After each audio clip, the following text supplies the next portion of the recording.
Good evening, everyone. This meeting of the Ontario Board of Education is now called to order. We have a tobacco policy in place. There is no smoking. Hi. Hi. Okay. There is no smoking within 100 feet of any school building. Please rise for the Pledge of Allegiance.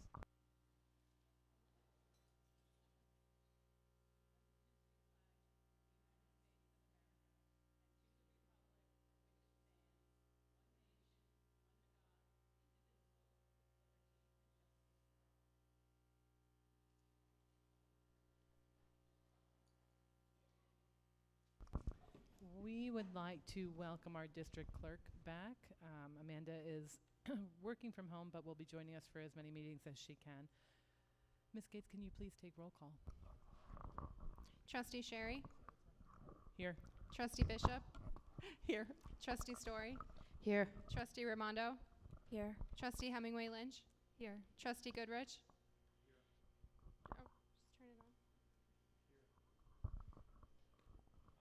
Here. Thank you. Trustee Mitchell Merrill? Yeah. Thanks. Okay, I would like to welcome the middle school principal, Jamie Dodonna, to come and welcome the board. Good evening, everybody. Welcome.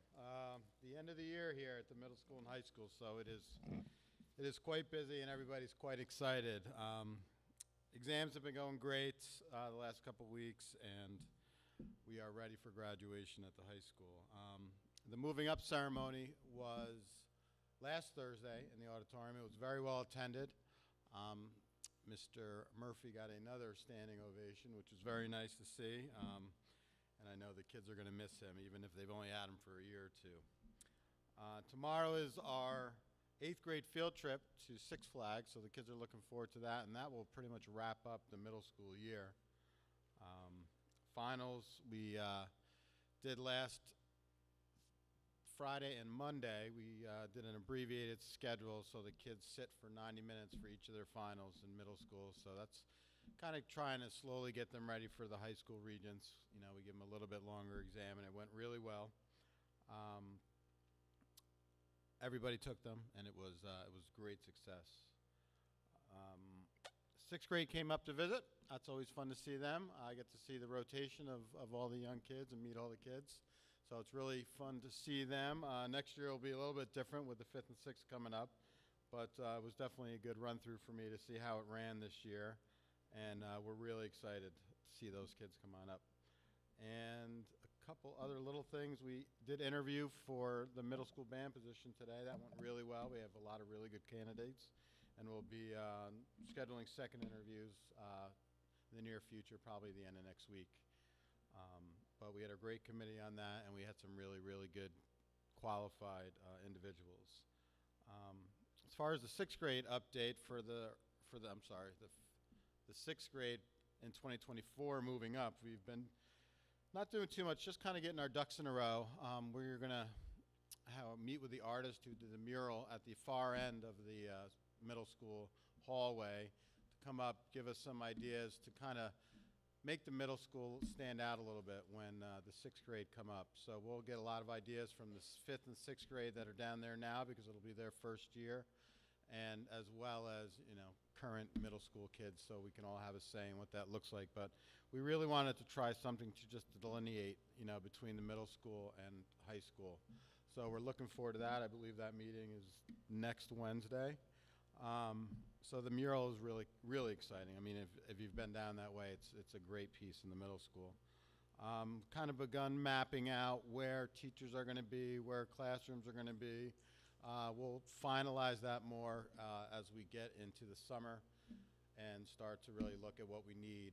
I know we've done some walkthroughs to kind of see what rooms need to be updated and renovated for the following year so that we can accommodate everybody comfortably. And lastly, we kind of brainstorming what school's going to look like when the 6th grade move up, what classes are going to be, how they're going to flow through the building, trying to limit the flow of the high school coming through the middle school, although that is not always doable because of just the way the flow goes and that the cafeteria is at this end of the building. But we're going to try to limit that as much as we can. and so we can keep those 6th and 7th graders in that hallway kind of isolated from the high school kids as much as we can. So there's a lot of ideas, a lot of brainstorming going on right now, and we're really excited. I'm really excited, yeah, to get the 6th grade up here, and I think they're gonna really love it when they come on up. So welcome everybody, and welcome to summer, and I hope everybody has a really nice summer. Any questions? Does anyone have questions for Principal Dodonna? No? Thank you so much. Thank you. Okay, I'd like to ask Ms. Grima and Mr. Dodonna to stay at the podium, actually.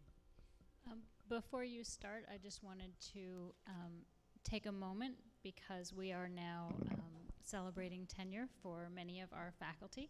So we have a number of individuals who are being awarded tenure this evening. They are all incredibly skilled and passionate educators who have shown their dedication to our students and our district.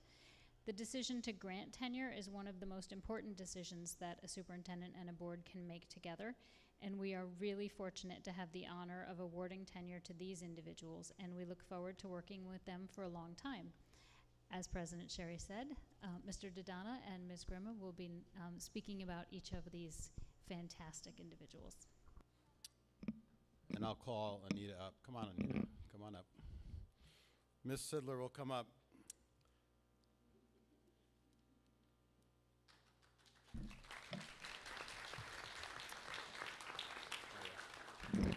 So I've seen quite a bit of art teachers in my career, and it's always great because they always bring something special to the building. One of my favorite things about walking through Ms. Sidler's room is always that she plays nice, calm, relaxing music, and the kids are working the entire time. And it's been just great to see that on a day in and day out basis. She is even, cool head, she's even, she treats everyone really kindly, and it's really wonderful to see in the art room. And kids are engaged all the time. I never have any problems in Ms. Sidler's classrooms. She's a popular teacher among students. She's well respected by all, and she's a pleasure to observe in the classroom. Ms. Sidler has demonstrated the ability to meet the needs of the wide range of students, both in the middle and the high school. She has a wonderful rapport with students in her classes, as well as with other students in the building. She's always willing to provide extra support and lend a helping hand to students, teachers, and to the building administration. Ms. Sidler is an integral member of the art department and has contributed positively to the success of the department. She's brought a great wealth of knowledge and experience to Onteora. She has revised and updated the curriculum in clay arts, which is now called sculpture.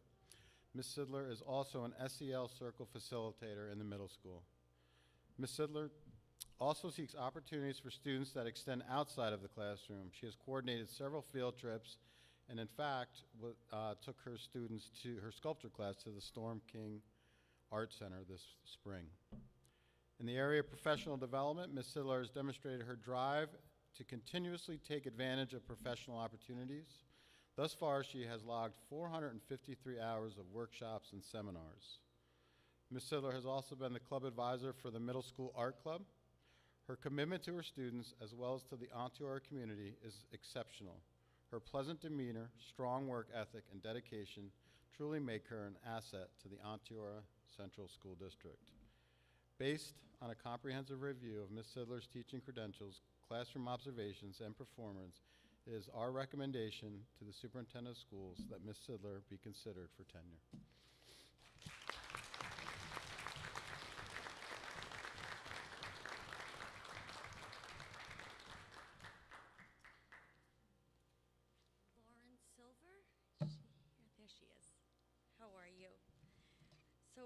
Lauren Silver is currently in her 4th year of being a teaching assistant at the Onteora School District. Actually, Lauren moved to our district in 1991 and was a teaching assistant for Onteora from 1997 to 2003. Lauren is a proud mom of an Onteora graduate. Prior to her employment here, Lauren taught theater at Bank Street and taught cooking courses at BOCES. She is currently furthering her education and is taking human service courses at Ulster Community College. Throughout her more recent years at Onteora, she has worked at Phoenicia Elementary and at Bennett Elementary. Lauren is by far one of the most flexible teaching assistants we have on staff. She continually thinks of others and often willing to sacrifice her personal needs for the better of a professional team. Lauren places herself in the classroom to ensure students are on task and being productive. She is not afraid to interact with students as needed. Outside of the classroom responsibilities, the school-wide expectations, Lauren is always willing to do what is asked to ensure the needs of the students are met. She is always willing to help and will often volunteer her services to help with the organization of this school. It is a privilege to recommend Lauren Silver for tenure.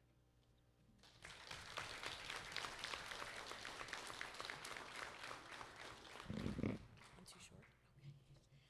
Okay. Lynn Ojarowski? Okay. I'm sorry, I have my glasses. So, Ms.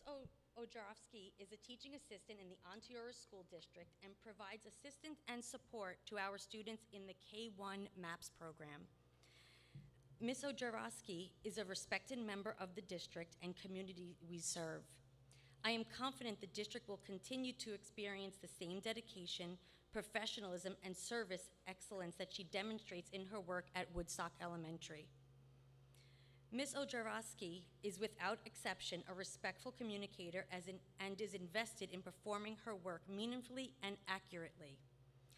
When Ms. Ojarowski joined Onteora, she approached the daily stresses of a new and challenging position with genuine warmth and skill. Ms. Ojarowski is always quick to seek solutions and advice to all problems and concerns as they arise on any given day. She addresses each opportunity with an attitude of excellence and thoughtful consideration and is consistently focused on student-centered solutions. Her dedication to students consistently exceeds expectations on many levels. She completes tasks in an accurate and timely manner and is always willing to help out when needed. During the pandemic, she extended herself to not only take her assigned duties, she extended herself to complete additional responsibilities as assigned to her as they were ever-changing. The staff and students at the Woodstock Elementary School truly appreciate and value Ms. Ojarowski's skills and talents. Her knowledge of our students, keen insight, and professionalism are assets to the district. It is with confidence that she is recommended for tenure within the Onteora School District.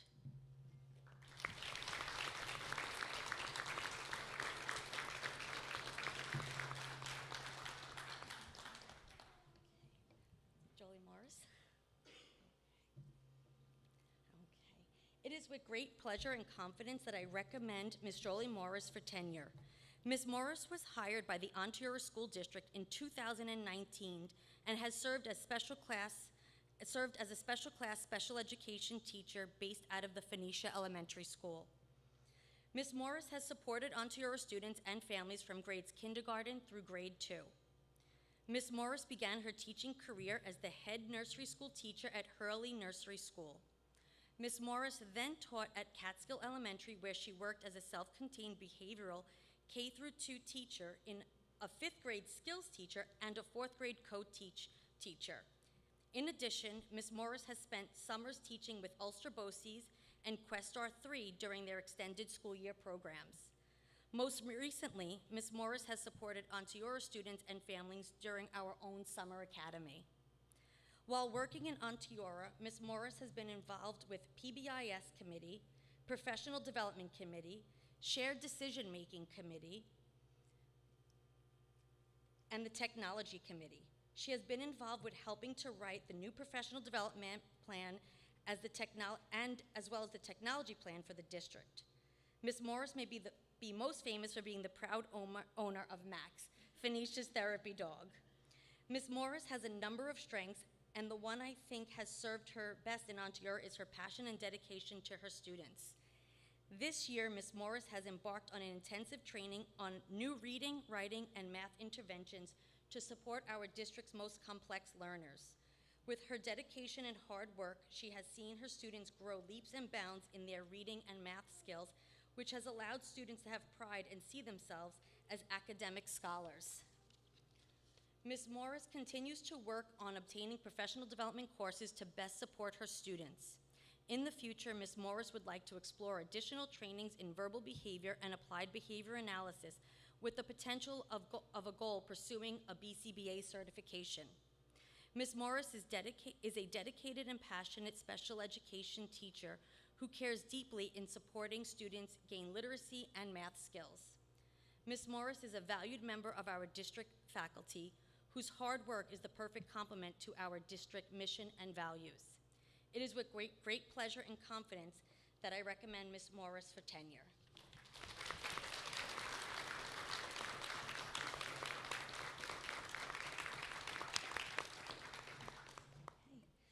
Alexandra Harkin. It is with great pleasure and confidence that I recommend Ms. Alexandra Harkin for tenure. Ms. Harkin was hired by the Ontario School District in 2019 and has served as a speech-language pathologist based out of Bennett Elementary School.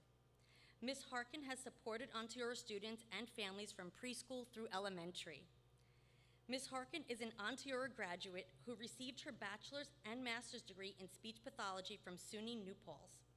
Prior to working in Ontario, Ms. Harkin worked for Duchess Bosse's and has worked extensively with early intervention and preschool to provide speech services to Ulster County families. Ms. Harkin has a number of strengths, and the one I think that has served her best in Ontario is her strong work ethic. Ms. Harkin is a true team player. She regularly meets with colleagues to collaborate on how to support the students and families she works with.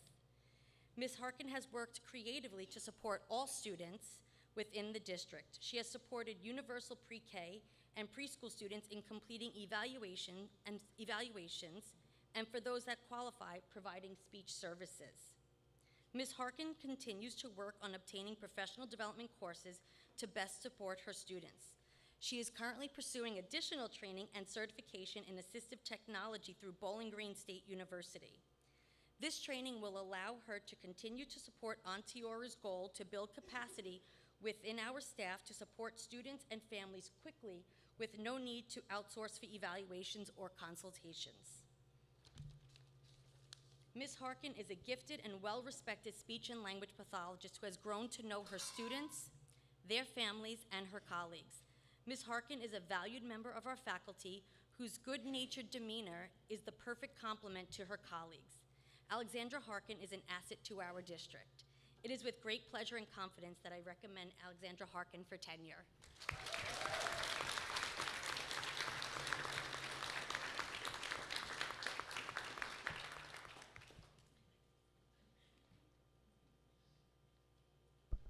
Thank you, Ms. Grima. Thank you, Mr. Dodonna, and thank you to all of the incredible faculty who are in front of us tonight. The following named instructional personnel, having served a probationary period, status consistent with the educational law of the State of New York and provisions of the Commissioner's regulations, and having received continuing satisfactory evaluations of performance, are hereby recommended by the Superintendent of Schools for approval for tenure status. With the probationary period of 9/1/2019 to 8/31/2023, certified as a speech teacher, Alexandra Harkin hereby receives tenure on 9/1/2023. With a probationary period of 8/15/2019 to 8/14/2023, certified as a special education teacher, Jolie Morris hereby receives tenure on 8/15/2023.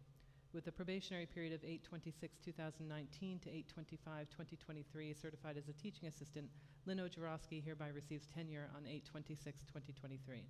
With a probationary period of 8/1/2019 to 7/31/2023, certified as an art teacher, Anita Sidler hereby receives tenure on 8/1/2023. And with a probationary period of 9/1/2019 to 8/31/2023, certified as a teaching assistant, Lauren Silver hereby receives tenure on 9/1/2023. May I have first Trustee Story, second Trustee Bishop. Questions or comments from the board? No, we're going to take a roll call vote. Trustee Mitchell-Morell. Yay. Trustee Goodrich. Trustee Hemingway-Lynch. Yay. Trustee Raimondo. Yay. Trustee Story. Yes. Trustee Bishop. Aye. That's unanimous. Thank you and congratulations to everyone.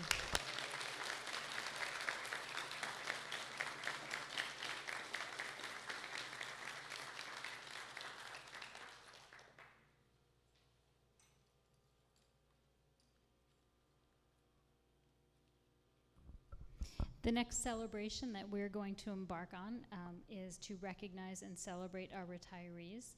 I just wanted to say a few words. As we have been noting all year, many of our faculty and staff members are very experienced and are either eligible for retirement now or will be within the next several years. When you look at the list of individuals being recognized tonight, you get a sense of how many students benefited from their dedication to education. This group includes individuals who greeted children in the morning on the bus, welcomed them into the building, ensured that the building was clean and set up for them to learn, served as their classroom teachers, their reading teachers, their music teachers, their teaching assistants, their therapists, as well as their building principal. This is truly a cross-section of our district and includes all of the roles that support our students and their families. I want to congratulate all of these retirees. Some have already begun their retirement and some will in the near future, but we look forward to seeing everyone as they enjoy the next stage of their journey. And we always remark in Central that when our retirees come in to visit, they always appear to have reverse aged. They somehow have a very youthful glow when they come back. So we will be happy to see you, but we wish you all only wonderful things in your retirement. So I think we will move forward and recognize each person. And when we recognize you, if you want to come up, and we would be so happy to congratulate you and provide you with your gift. It's kind of fascinating looking through this list. I don't think that there's one person here who hasn't touched the lives of the children of board members. And it's really an honor to welcome you into your retirement. Ms. Van de Bogart, Leanne Van de Bogart, are you with us tonight? Not here. Lois Lipinski. No. Miss Adler. Lolly.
Donna Biesmer.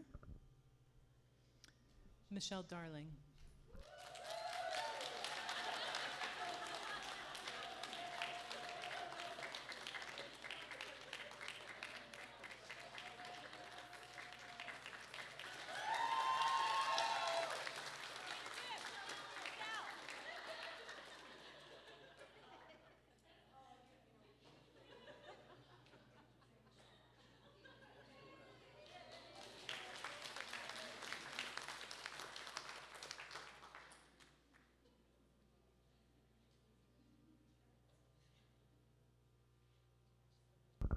Ms. O'Connor is not with us, but I will say I saw her not that long ago, and she is absolutely reverse aging. Melanie Knudsen. Ms. Iaposi is not with us tonight. Michelle Martin. Ms. Aki is not with us tonight, neither is Mr. Murphy. I know he's been celebrating all week. Alan Berrien, Susan Gunther, Patricia Caprati, and Cheryl Formont.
Congratulations to all of our fantastic retirees.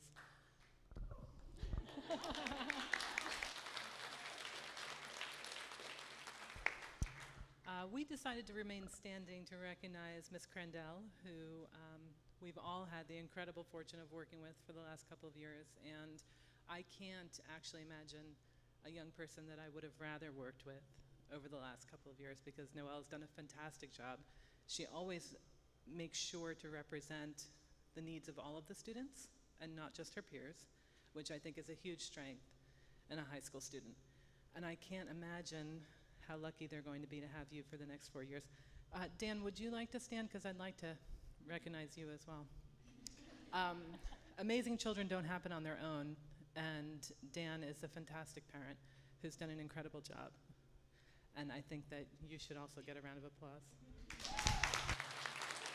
I didn't see you. I didn't see you. I'm so sorry. Please stand. No, I didn't see you back there. Please stand so we can give you a round of applause as well.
If you'd like to join us for cookies and celebration, we're going to take a few minutes.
Okay, everybody, we're going to open the hearing on the 23-24 district-wide safety plan.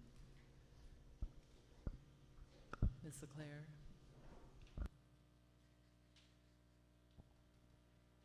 So the draft for the 23-24 safety plan is attached to the agenda. If anyone has any comments tonight, you're more than welcome to speak. What happens next is the plan then goes onto our website for a 30-day period of time, in which case anyone who has any questions, comments, wants to suggest any changes, that's the appropriate time to do that. After the 30 days is up, then we will come back and the board will approve the final 23-24 district safety plan, and then it's required to be submitted to SED by October 1st.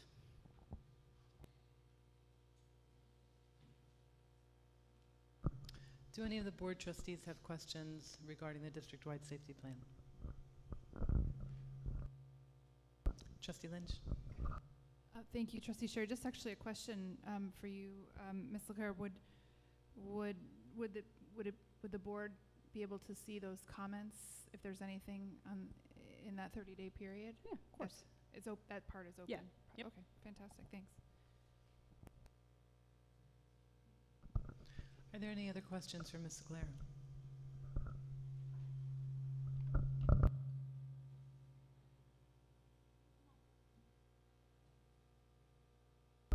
Okay. Susie and I are feedbacking off each other.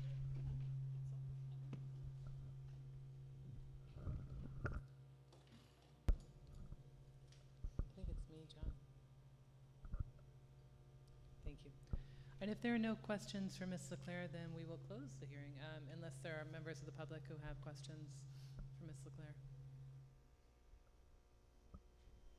Please approach the microphone, and if you could state your name.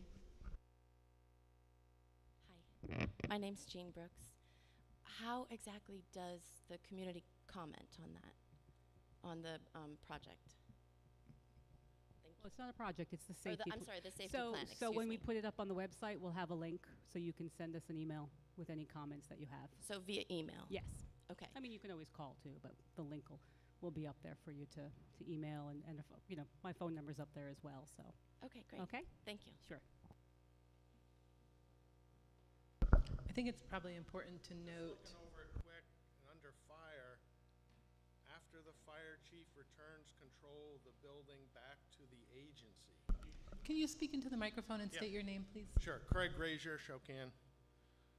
I'm looking under fire, doesn't have a page number, but in the bottom left side says, after the fire chief returns control of the building back to the agency, terminate emergency and return to normal operations, close the building.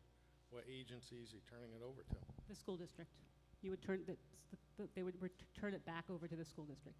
Well, then it should say school Well, district. we It are says agency. well, we're the LEA, we're the lead educational agency. That's just kind of the terminology. Okay. I can put. Well, that's why I was confused. It I just says agency. can put that in there, but that is the, yeah.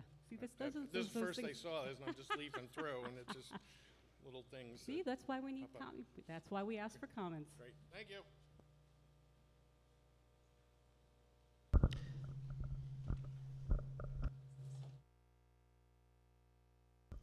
I think it's also important to note that that while this document is very comprehensive, it is not the totality of the district-wide safety plan. There are parts of the safety plan that are only known to a very few people, as it should be. So when you're reading this, when the public is reading this and when trustees are reading this, they should keep that in mind. And if you have questions for Ms. Leclerc, feel free to ask them, but please do keep in mind that there are parts of the safety plan that will not be shared with the public or with the board. Does anyone else have questions? Okay, Ms. Leclerc, this will come back again in front of the public when? So it needs to stay on our website, be open for 30 days, so it will be in our August meeting. All right, terrific. So there's about 30 days for everybody to look it over and to submit questions via the website. Did you have a question?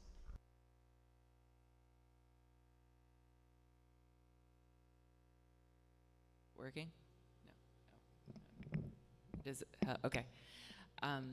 So the part that we don't have access to, that's, you work with the superintendent to determine that piece that's confidential. It's dictated by SED. SED. Okay, thank you. Thanks.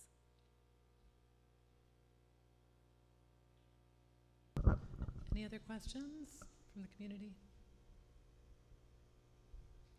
Okay, so then we're going to close the hearing on the 23-24 district-wide safety plan, and it will come back before the board in August with a 30-day period for commentary from the public via email or via phone call to Ms. LeClaire directly. The Board of Education hereby accepts the minutes of the May 18th, June 6th, and June 14th, 2023 board meetings. May I have a first? Trustee Story, second. Trustee Raimondo, questions or comments? Okay, Trustee Mitchell-Morel. Yay. Trustee Goodrich. Yay. Trustee Story. Yay. Trustee Hemingway Lynch.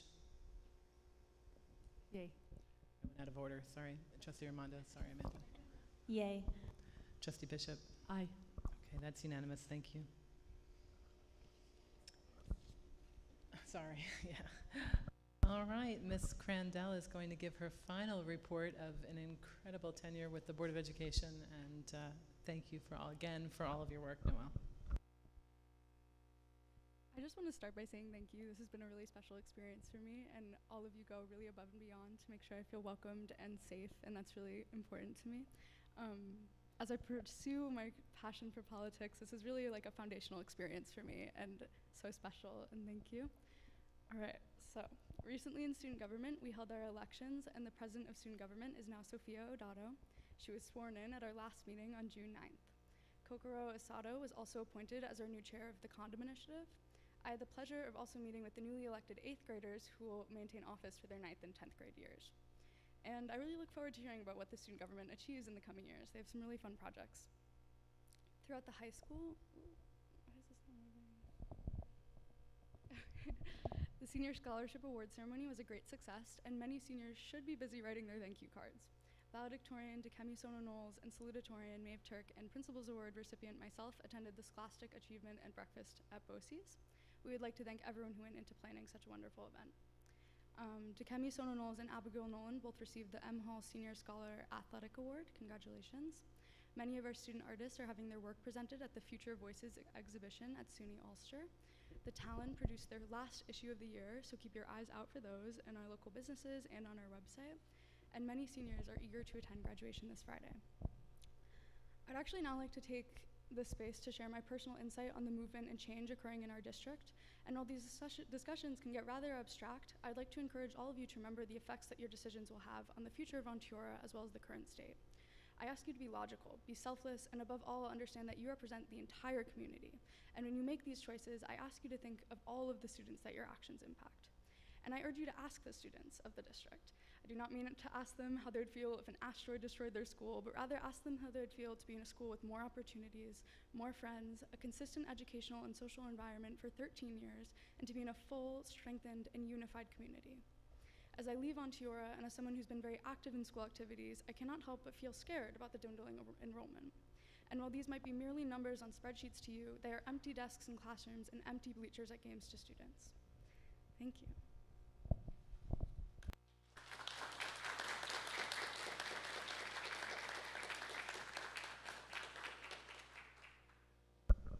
That was very brave, Noelle. Thank you.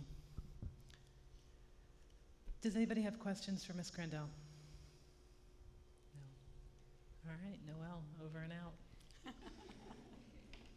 The superintendent will report on district news.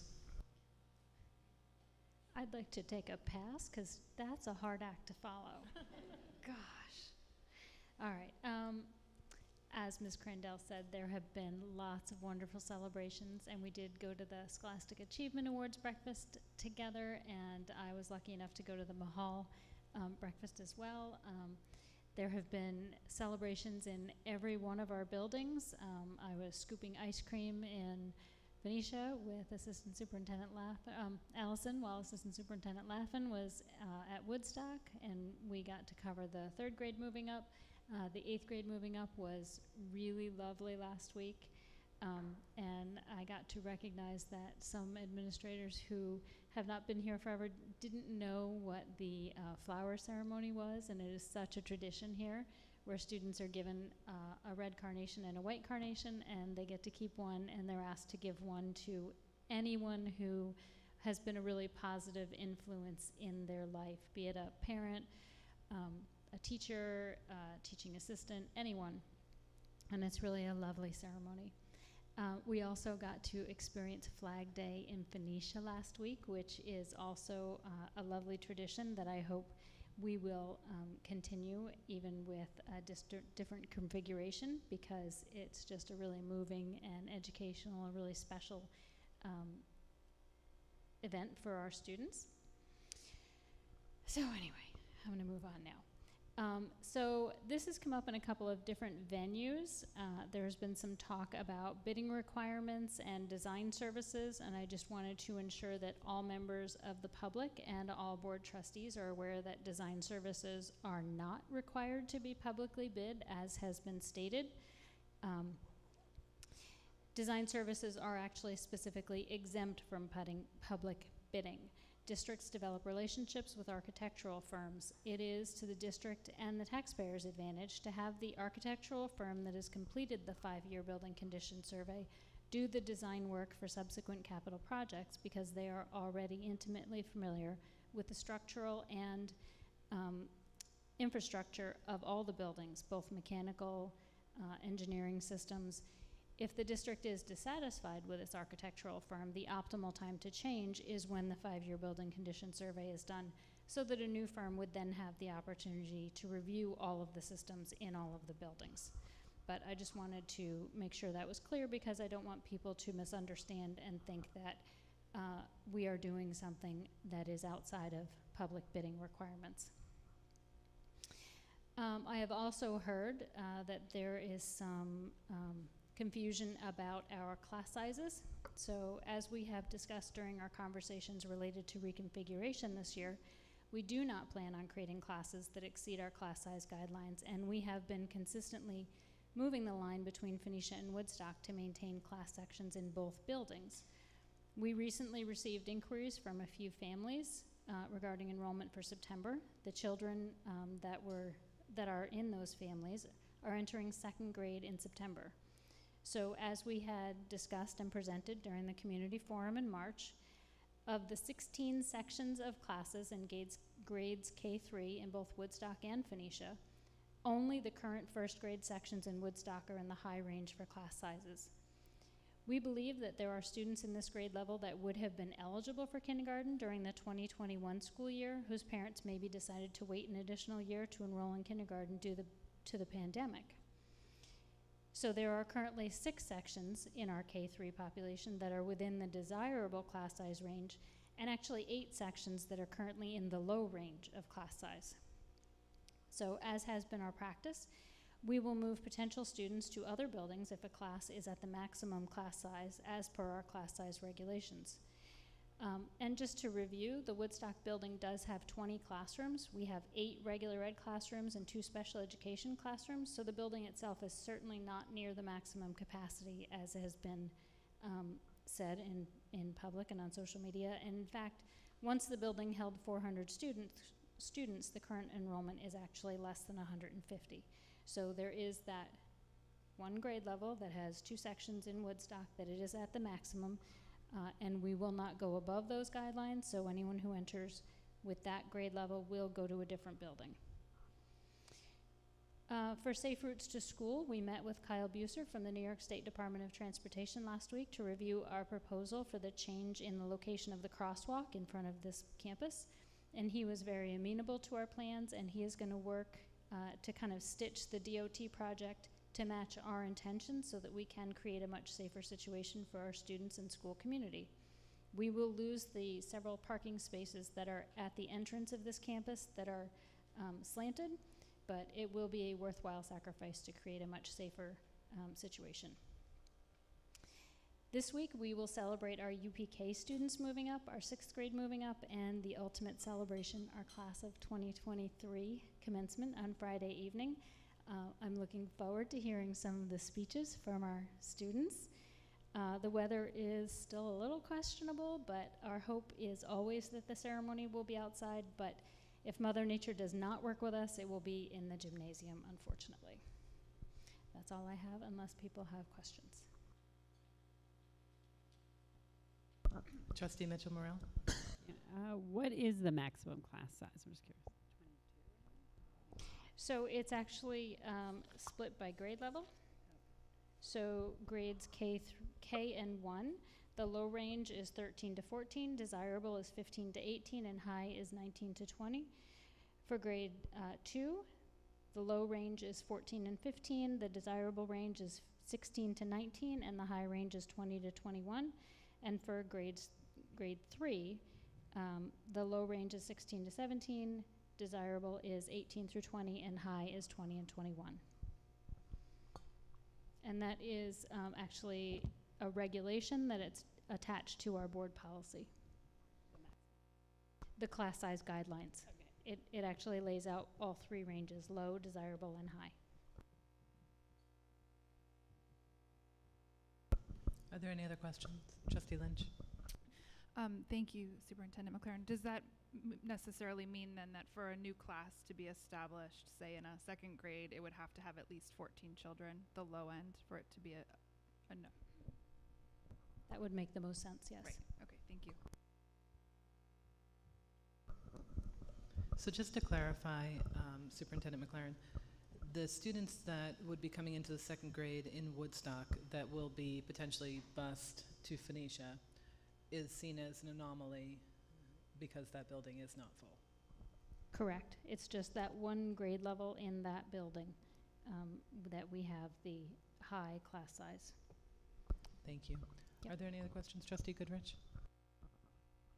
So I realize now how difficult it is to do equalization across this district. I have a lot of respect for your job. It's hard. So thank you.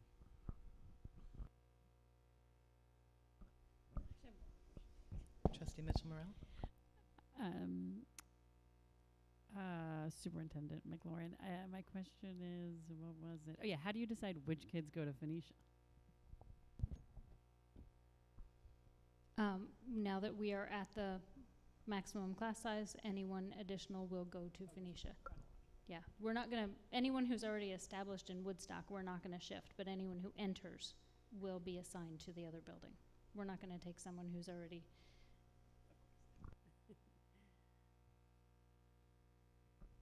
Any other questions for the superintendent? Does the board have district news? Yes, Trustee Bishop. Yeah, I just wanted to say that Trustee Raimondo and I and Superintendent McLaren and Assistant Superintendent Laffin attended the Community Mentor Awards or Community Mentor Program celebration last week. Was it last week? I think it was. It's been a busy time. Yeah, and I was so impressed. I honestly, I was kind of blown away by the job that the kids do with their mentors and the program in general. Really, really excited about that. I'm so sorry that I neglected to mention that, but I will have to say that Kay Goldbeck, who is our mentor coordinator, is incredible, and she works so hard to provide every student with the mentorship that they want, and she finds people in this community, and thank God this community has a wealth of talent and people who really want to help our students, and the number of mentorships and the range of potential careers is incredible. Yeah, I think it might have been 25, but Kay Goldbeck is just an absolute gem and works her heart out for our kids.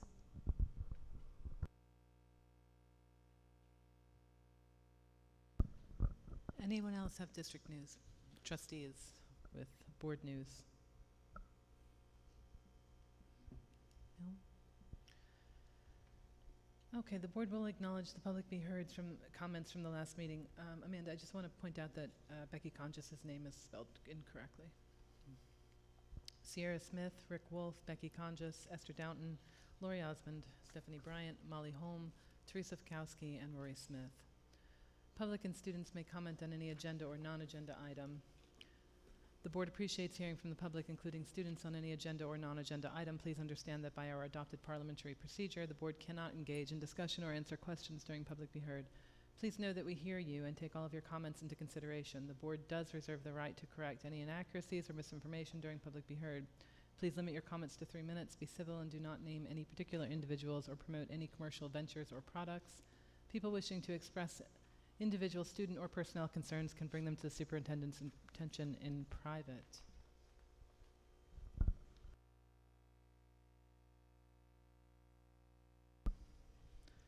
Phaedra Daggermanjian.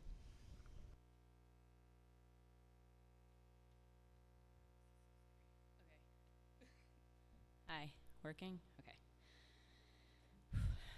Hi, my name is Phaedra Daggermanjian. My husband Sam and I graduated from Onteora in 2000. We have a child at Woodland Playhouse and another who's finishing kindergarten at Phoenicia. It is way scarier when you get up here. I'm speaking tonight to thank our current board president for her service and to articulate some of what I think her leaving the board means for the other board members and for the community. I've been watching the board meetings since late 2020. As you know, that is many hours of board conversations. It was a very nerdy byproduct of the pandemic, but one that I'm so grateful for because I learned about the complex and nuanced issues in the district, and there are many. One of the things that stood out to me right away was how knowledgeable she was about the socioeconomic diversity of our area and how she was always, always advocating for students and families in financial need. Even as someone who grew up here, it was an important reminder of the diverse needs across our district. I don't think I could overstate how critical a voice this is to have on our school board.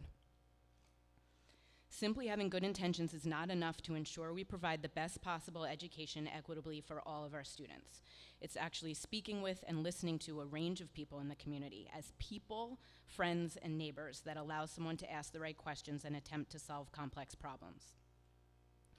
We all need to remember that the loudest narratives rarely present a complete understanding of any single issue.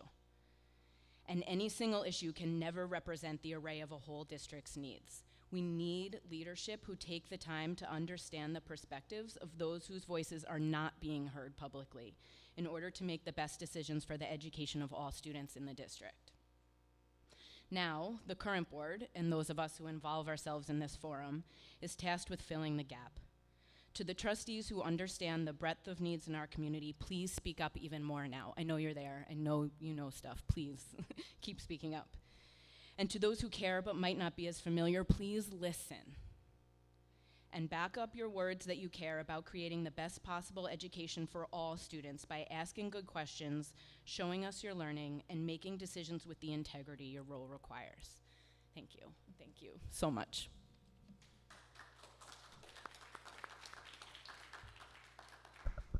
Thank you, Phaedra. Mr. Salem.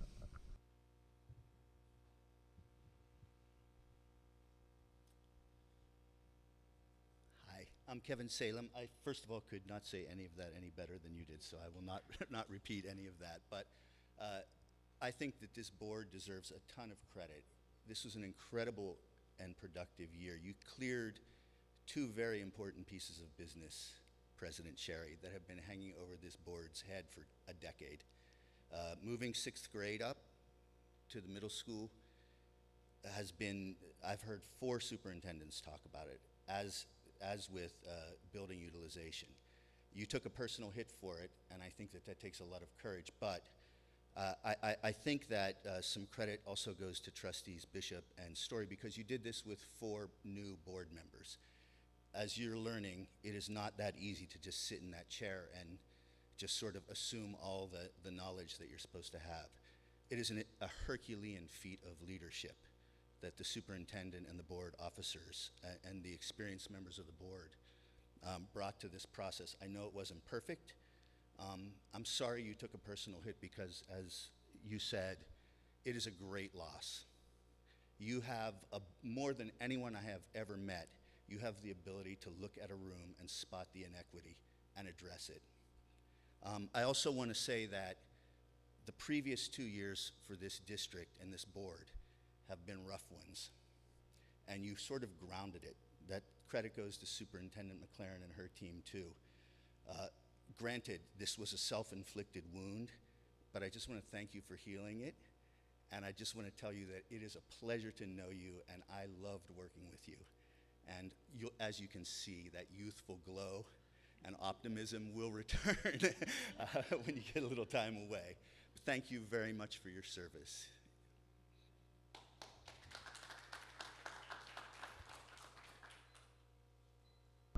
I learned from the best. Thank you, Mr. Salem. Sierra.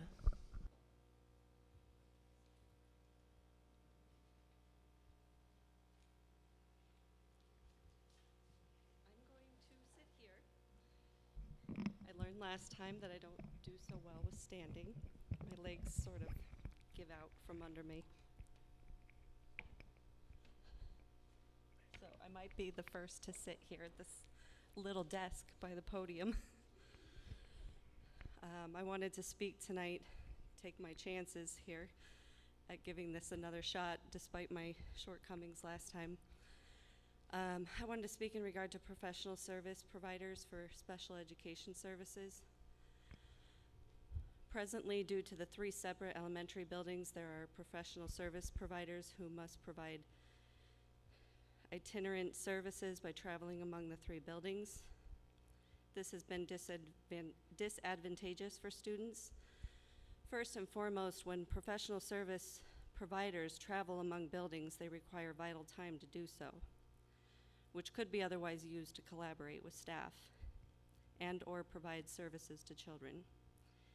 In addition, when students' scheduled programs are rescheduled due to unexpected weather conditions, snow delays or early dismissals, or even in their school, the professional service provider must reschedule other students, disrupting the scheduling of additional homeroom classes. Another disadvantage that occurs when these professional service providers travel is they're not immediately privy to organic changes within the school day, such as assemblies, changes to the scheduling of special classes, class parties, or a child's dismissal from school due to sudden illness. When professional service providers are housed within the same school building, they are able to collaborate with teachers more effectively to best meet their students' needs.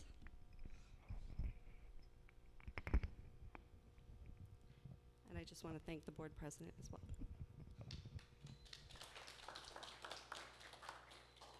Great job, Sierra. Thank you for doing that. It's very brave to do it again. Jean Brooks.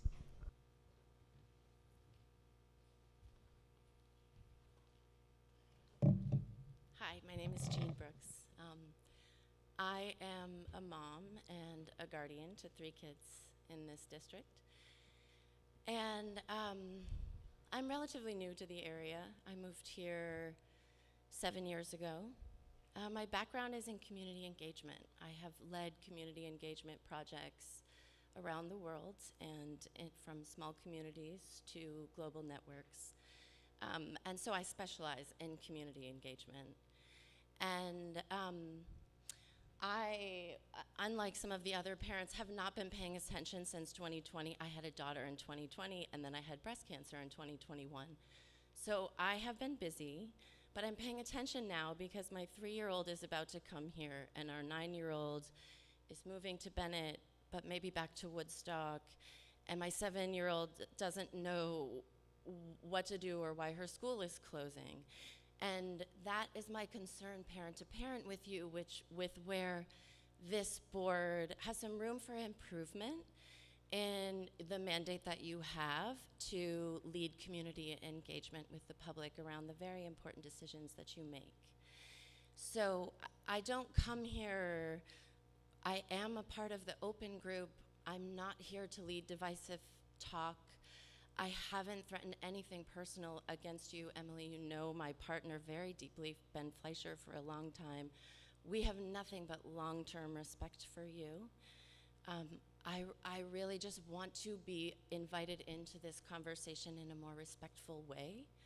And I think that this board, as your mandate to improve your community, to lead community engagement, to be leaders in the community, not only to the community, but also to our children for how we can work together when there are disagreements. So there's a few pointers. Transparency is really important. Getting documents out in time and giving the community time to respond really generates a lot of trust, and we want trust in you, Superintendent, we really do. And so that time and transparency will help us with that. Openness to feedback and creating more dialogue within the feedback. So I have a really hard time having conversation via email. I'm not on Facebook because it is host to such divisive conversations that I actually I choose not to participate in it at all. I haven't for 6 years. I'm looking for more places where I can have a dialogue with the members of this community and with the leaders of this community to really talk about how this project is going to move forward. And since 2000, members of the community came out and voted to say, wait a minute, we don't understand what's going on and we need new leadership because we're all scared. Making decisions when we're scared is not the right place to move from. So thank you.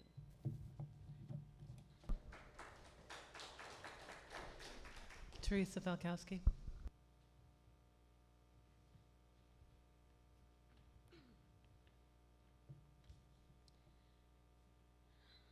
Hello. I'm here again tonight as a real estate professional in Phoenicia, and I'm a worried community member. Here are some things on the agenda tonight that I was concerned with and wanted to bring some attention to. Number one, I find the whole situation about not allowing non-residents to pay tuition to come to this school district ridiculous. We have a declining population, we need more students. We are clearly not downsizing the administration staff anytime soon. I'm sure that the 3 superintendent assistants can handle the 10 to 15 inquiries for information per year, and that income can justify the enormous salaries that they just got contracted for. 2, reviewing the recent meetings, I saw that the superintendent just got a new contract on May 2nd, which was very generous. Now it is being amended so that if she quits or is fired, we will be paying for 100% of the vision, dental policy, and 80% of her health insurance for the rest of her life, as well as 2 years worth of salary priced at $185K per year and other cash payments. Why suddenly is an amendment like this on the table? 3, the elementary building in Phoenicia is looking like the next West Hurley, as you are taking more funding away from the capital improvements that were already voted to be done. What is the plan here? The public deserves to know what you are going to do with the building that needs work and has been stripped of every penny that should be spent to keep it from going into disrepair. It is extremely hard to get a loan on a building like that, which is why West Hurley continues to sit on the market at such a low price during the height of a seller's market.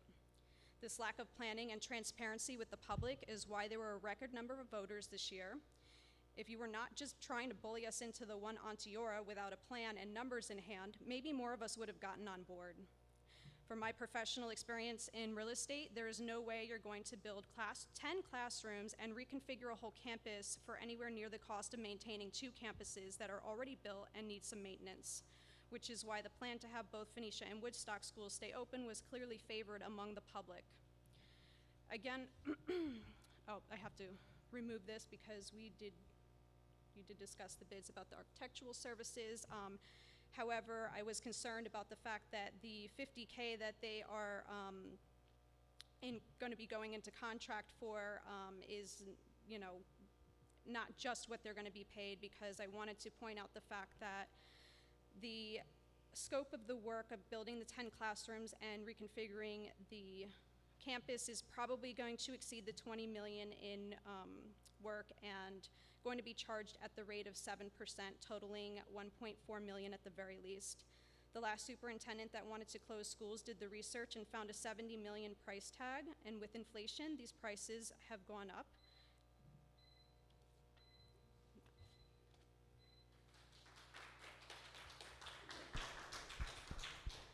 Eliza Farragher.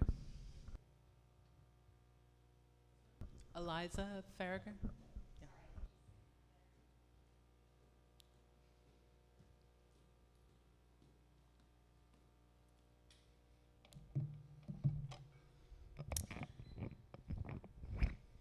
Hi, I'm Eliza. I'm a resident of Olive, and it's okay. I'm also pregnant with my first child, which is very exciting, obviously. At the May 2nd meeting, we heard from many concerned parents and community members about their issues regarding closing the schools in our district. That night, the board voted to close the school, thus making it very clear that these public forums actually don't matter at all. So I am going to be very, very brief in my speech tonight. Following that vote, a lot of people were upset, and the majority of people in our district voted for 3 new candidates who campaigned to keep schools opened. I trust that these candidates will do everything that they can to keep our schools open, which include Woodstock, Phoenicia, and Bennett. But I am disturbed that the board has barreled forward with plans to close Phoenicia, clearly not paying attention to our words here nor our votes. And now, from what I understand, the board will be voting on turning off the power at Phoenicia at the end of next year. So even though I doubt you will listen or care to respond, I would love to know what the plan is for this building. I know I came late. Is that incorrect information? There is no discussion of turning off the power. I don't know what that's about, but that's in the not- agenda. No. What were had- those documents that were talking about turning off the? Those are change orders to change the scope of potential work that was proposed and is outside of the budget. It has nothing to do with turning off the power on a building. Okay, beautiful, great. Thank you so much for not turning off the power. What I will say is that what I ask is that you all take a second to slow down. Please do not rush the closures of any of these schools. Let's aggregate more data. Let's figure out what people who moved here during the pandemic and don't have school-age children like myself are doing. Let's take surveys that people actually respond to. Let's get numbers. Let's strategize, and let's all calm down so that we can think clearly about the future of this district and our students and the community. The community has spoken through their votes and through their words of how important it is to please pay attention to us. And I know that when I see people not looking at me when I'm talking right now, and just there's a feeling of disrespect in standing up here, and it really makes me feel unwelcome.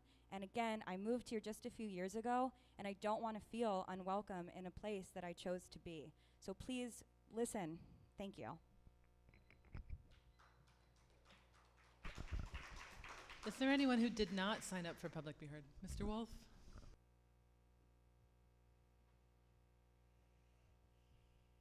Hello, I'm Rick Wolf. I wasn't planning on speaking, but I thought I had to say thank you to Emily. She, and I've told her many times, probably the best board president we've had. I've come for 25 years. She runs an excellent meeting, doesn't lie, doesn't hide anything. What we need to do, I came here and read a letter from Cindy O'Connor where she said to the new board members, pay attention, sit back, and learn. I think Clark is starting to get the idea. Emily needs a laws and regs book and easy access to the policy instead of trying to have an I got you moment, because it doesn't make things good at all. But thanks again to Emily. Great job.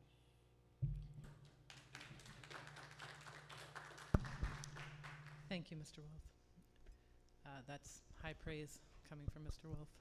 I appreciate it. Is there anyone who has not signed up that would like to speak tonight? Mr. Grazier? I'm Craig Grazier from Shokan. Again, I wasn't planning on speaking, but after hearing some things tonight, thank you all for your service, being a volunteer and your amount of time and effort and frustration. I appreciate it. When I hear somebody talk, I'm always like, well, who are they? Where are they from? I grew up in Wittenberg. That's when Phoenicia got built. So from kindergarten in Bennett, I got bused from Wittenberg, for those that aren't local, that's in the town of Woodstock, to Phoenicia. I survived.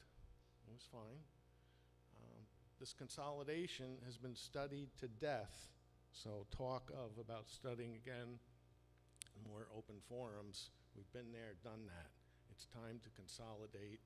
It's a no-brainer. It's Onteora Central School. The numbers are there. They've been there for years of the decline.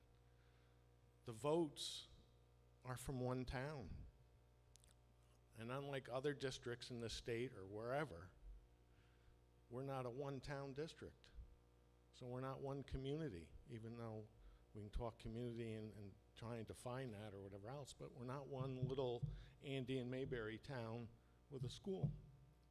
That's not what we are.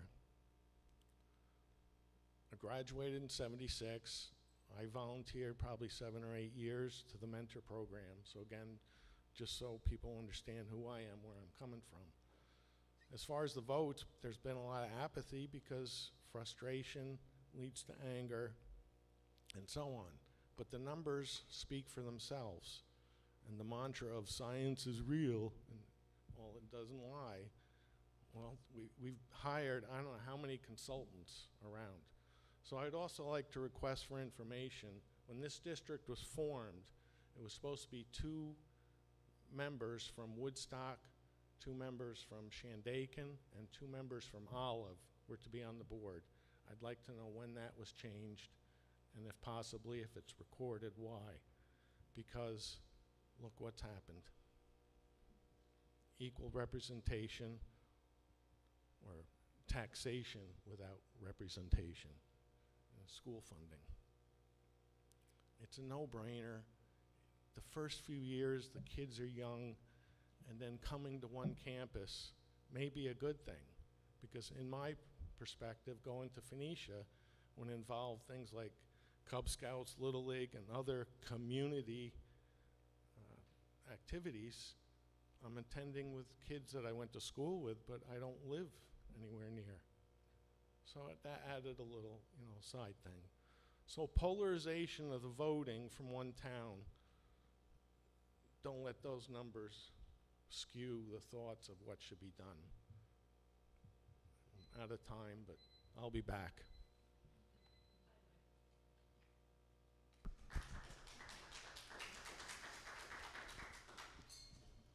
Caroline, Jerome? I also did not plan to speak tonight. Okay. So many salient points tonight were made. I want to ask everybody, is everybody's life here different than it was 5 years ago, drastically? Because I know that mine is. 10 years ago, I think it's very important to note the sea change, the upheaval of our world as we've watched a digital world arise that has 20 years ago wasn't even in existence. So when we reference solutions that were built 10 years ago, I have to think, but 10 years ago, the world was a completely different space.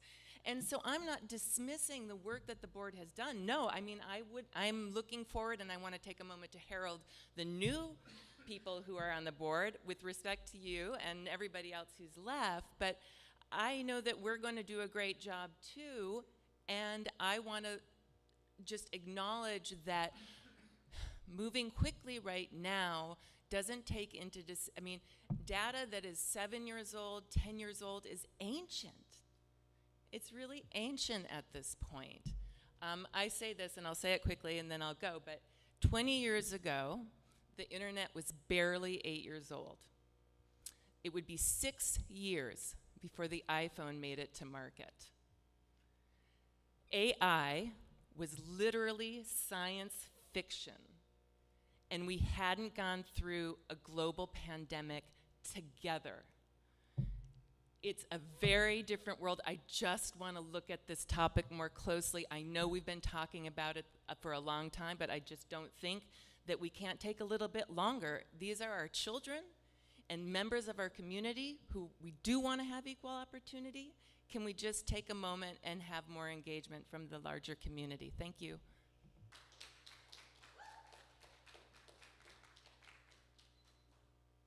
Anyone else? Well, I'm not sorry that the, go ahead. No, I'm sorry, actually, you can't speak again. Everybody gets 3 minutes. I thought you were able to come back at the end. No. Anyone who hasn't spoken? Okay, well, I'm not sorry that that's my last public be heard. Moving on, the transportation update. Ms. LeClaire is going to share some, yeah, no, that's how I want to end it. I do. It's been a long year. Yeah, it's been a long year. Ms. LeClaire.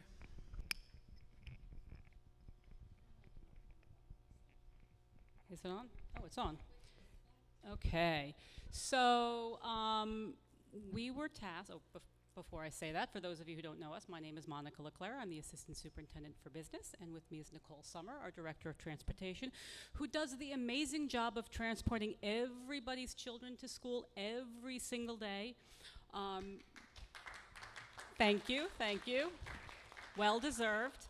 In addition to getting up at the wee hours of the morning when there's even the slightest chance of bad weather to make sure that even though it might be raining in West Hurley, it could be snowing in Pine Hill, and we have a lot of different children to get to a lot of different places. So we actually did this presentation in November 2022 for most of you. Some of you are now new, which is why Superintendent McLaren asked us to kind of revamp it with some updated information that's changed since November.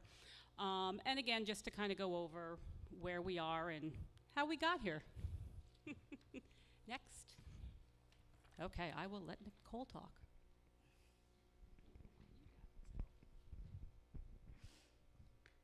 Hello, everyone. Thank you for having me here tonight. Like Monica said, we went through this. There hasn't been a lot that's changed since November, but we were lucky enough to add a head bus driver to our roster, which has helped the dispatcher and myself, because we're the only two people in for 12 hours a day, and we just needed some extra help. We can't always be there for one another, and she has been an amazing addition to the team. We're still running the current fleet. Our 5 big buses, 3 of them are past their useful lifespan. They're 15 years old, so we were lucky enough, thank you to the voters for voting in a new large bus and a small bus for us. And that's about it for this slide. So our total in-district runs are 63, with 28 at the high school, 16 at Bennett, 9 at Phoenicia, and 10 at Woodstock. We have 14 out-of-district special needs runs, and we have 2 VOTEC shuttles that take our students down at 10:50 in the morning to the wonderful programs that they provide. And we have 6 4:20 late runs and 6 5:15 late runs, which was in addition back a few years when we had the 4th, 5th, and 6th graders added to the late runs. On 4:20, we needed an extra bus, and we strategically placed it to cover more ground for parents, make it easier.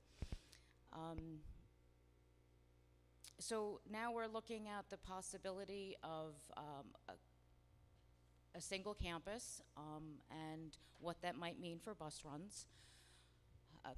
With eliminating the 9 bus runs in Phoenicia and the 10 bus runs in Woodstock, we would have a little bit more staff to add to the Bennett runs, which currently are 16 Bennett runs.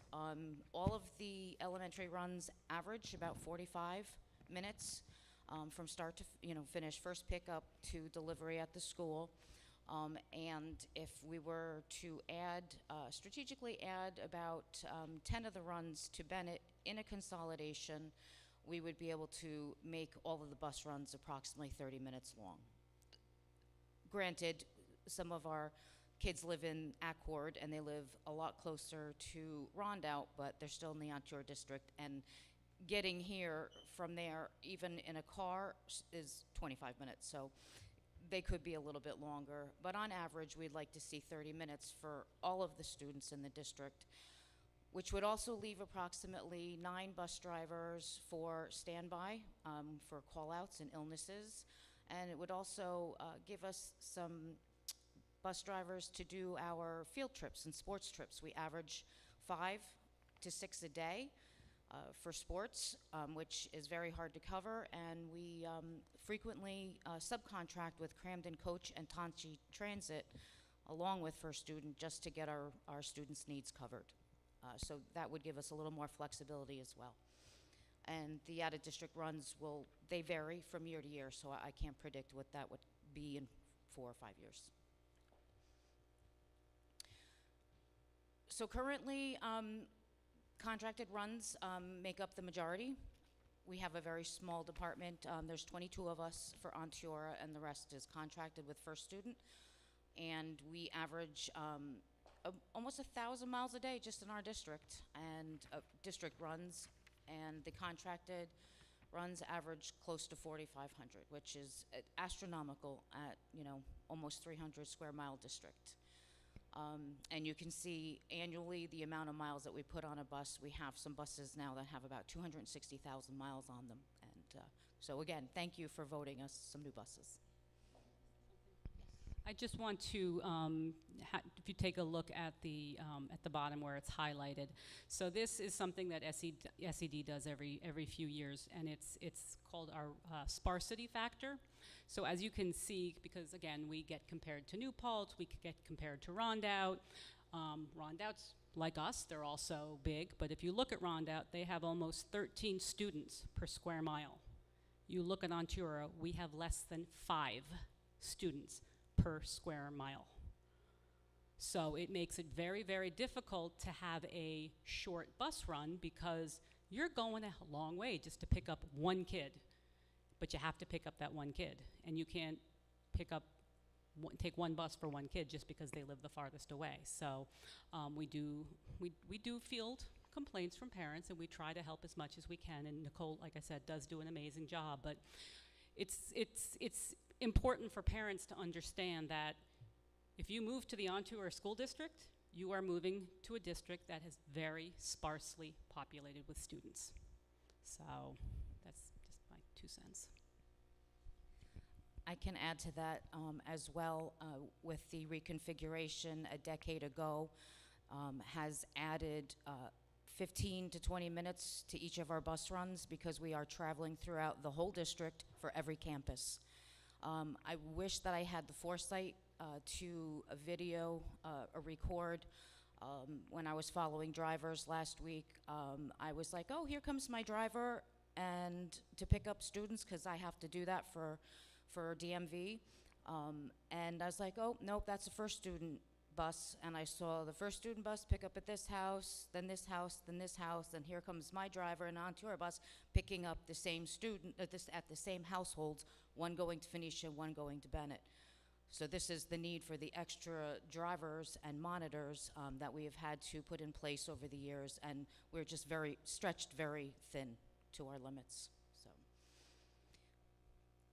and this is the middle school, high school bus runs. As you can see, they traverse the whole district. There are 27 in the morning and 28 in the afternoon. The addition in the afternoon breaks up a bus run in order for the bus run to get back to Bennett in time. Another thing what people don't understand is when the buses from the middle school, high school deliver to Shandaken, when they're finished, they're at Phoenicia. When they end in Woodstock, they're at Woodstock. But having to deliver over to Crumville and Accord and Sampsonville, there's no school over there. They have to come all the way back. So it puts, a lot of time constraint on that. So we have to break them up to get back to the school on time. This is Bennett. Again, you can see we're traversing the whole district for Bennett. We do have a bus run in Olivria that the Orange Fish out of Phoenicia picks up all K through 6 students, and we have a Bennett bus in Woodland Valley that picks up K through 6 students, and they do an exchange, and it saves 2 extra bus runs for us. This is Woodstock. It doesn't quite traverse the whole district, but a good portion of it. Again, mostly the town of Olive, Woodstock. We have, yes, we do have a run that starts in Shandaken. Mind you, that's where certain classes are placed throughout the district, and we have to get our students there. And this is Phoenicia. Again, our buses are traversing the whole district, and this is what's making our bus runs long. I can't see that. Okay. Okay, this is our current fleet. Just to give you a little background on how many miles on some of our buses, you can see 240,000 miles. We have been very lucky, again, for the past quite a number of years that the voters have voted the budget passed, so we're able to get updated, safe vehicles for our students. Okay, a little look back through history. Prior to 2012, we pretty much constantly have the same number of high school and middle school runs. They've covered the same grounds through the years. Different to our Woodstock, Bennett, and Phoenicia Elementary because the students age in and out of the programs, the grades so fast. Every year, what your bus run looked like the previous year may not look anything like it the following year due to having to go up Mink Hollow for maybe Woodstock, and then that student ages out. Now a Bennett bus has to go up Mink Hollow. So that's the reasoning for the drastic change from year to year. So the contract was awarded to First Student 2019. Our previous contractor was Bernie Bus. They were the lowest bidder at approximately $3.5 million a year. The annual increases are built into the contract. They are a 2.5% increase every year. Penalties are also built into the contract for non-performance. I do have to say that First Student has been an amazing contractor for the district. And currently the contract expires next June, and at that point, they will not extend the contract, even though we really, really, really would love them to extend the contract. But we are looking at, I can talk to that. The money piece. I always get the money piece. So the way it works, we awarded a 5-year contract, and we are allowed to extend after that based on CPI, Consumer Price Index. However, the way the last contract was bid with the 2.5%, they have lost money on us. Understanding it, especially last year, CPI was much higher than 2.5%. So they have to tell us a year before the contract expired, which they did, that they will not be doing an extension, and we will have to do either an RFP or a bid, depending on what we're looking for. When we did that the last time in 2019, it was almost a 21% increase in year one. Understanding the reason they do that is because they know they're locked in for 5 years, and as what happened with First Student, the 4 years after the first year was 2.5%. So they need to build in enough of a cost that they aren't going to lose money, or hopefully not lose money. And they've also, What? COVID? They've also, in order to find people to drive buses, they've had to make it a little bit more, appealing. So they increased the drivers' hourly wage, which was desperately needed, and the drivers are worth the money that they're getting. Because as we had mentioned in November, it is very difficult finding drivers. A lot of the driver pools historically have been retirees. Retirees are no longer staying in New York. I know that. I know a few myself. But so again, it's supply and demand, it's economics. When the supply is low, demand's high, prices go up. It's purely economics. They also noticed that now, like they were having trouble with monitors. They're going to have to raise their monitor rates because they're having trouble getting monitors. So it's just another reason why we will need to look at what consolidation, especially of runs, can do for us, because we have so many runs. If the price goes up by 21%, in addition to having to buy electric buses, which are 3 times the cost of a regular bus, we are no longer going to be an educational institution. We're going to be a transportation institution, because that's where most of our budget's going to end up going, because we have to get the kids to school. We don't have a choice. Okay, that's enough of my soapbox, sorry. So just briefly, the last slide, we've talked about the Clean Bus Program. We haven't mentioned anything kind of the last couple of meetings. We are still, how do I want to say this, still spinning our wheels a little bit. It's a little frustrating. As you know, as I said, we asked for the grant in September. It was awarded to us in October. We were very excited. Purchase orders were supposed to be awarded in April. We got our first extension granted and moved it to July. We have now been told that there were additional extensions, so we requested a second extension, which will make the deadline August. So what we found out, fortunately things come out last minute, very, very odd. But anyway, that the purchase order that we release for the buses also has to include where we're going to charge them. So I know we've talked previously about potentially buying property, potentially buying land near the school, land by the firehouse, maybe putting it here. I mean, we've had meetings with facilities, we've had meetings with our architects, we've had meetings with our engineers. Unfortunately, any of those things require voter approval first, which is obviously not going to happen by August of 2023. So in working with First Student, we really feel that the best way to utilize the grant and not lose free money, because yes, I understand taxpayers are paying for it, but it's not district taxpayers. This $8.8 million is coming from all the taxpayers. It's a federal government, it's a federal program. EPA program, so I don't want to lose this money. So while we're still reviewing potential sites for when we have to be fully implemented electric, which is in 2035, for the initial grant expenditure, Nicole and I and Kyle are recommending that we just put the charging stations that we're going to get on the First Student site. They'll still be district owned, the buses will still be district owned, they'll still be used for district students.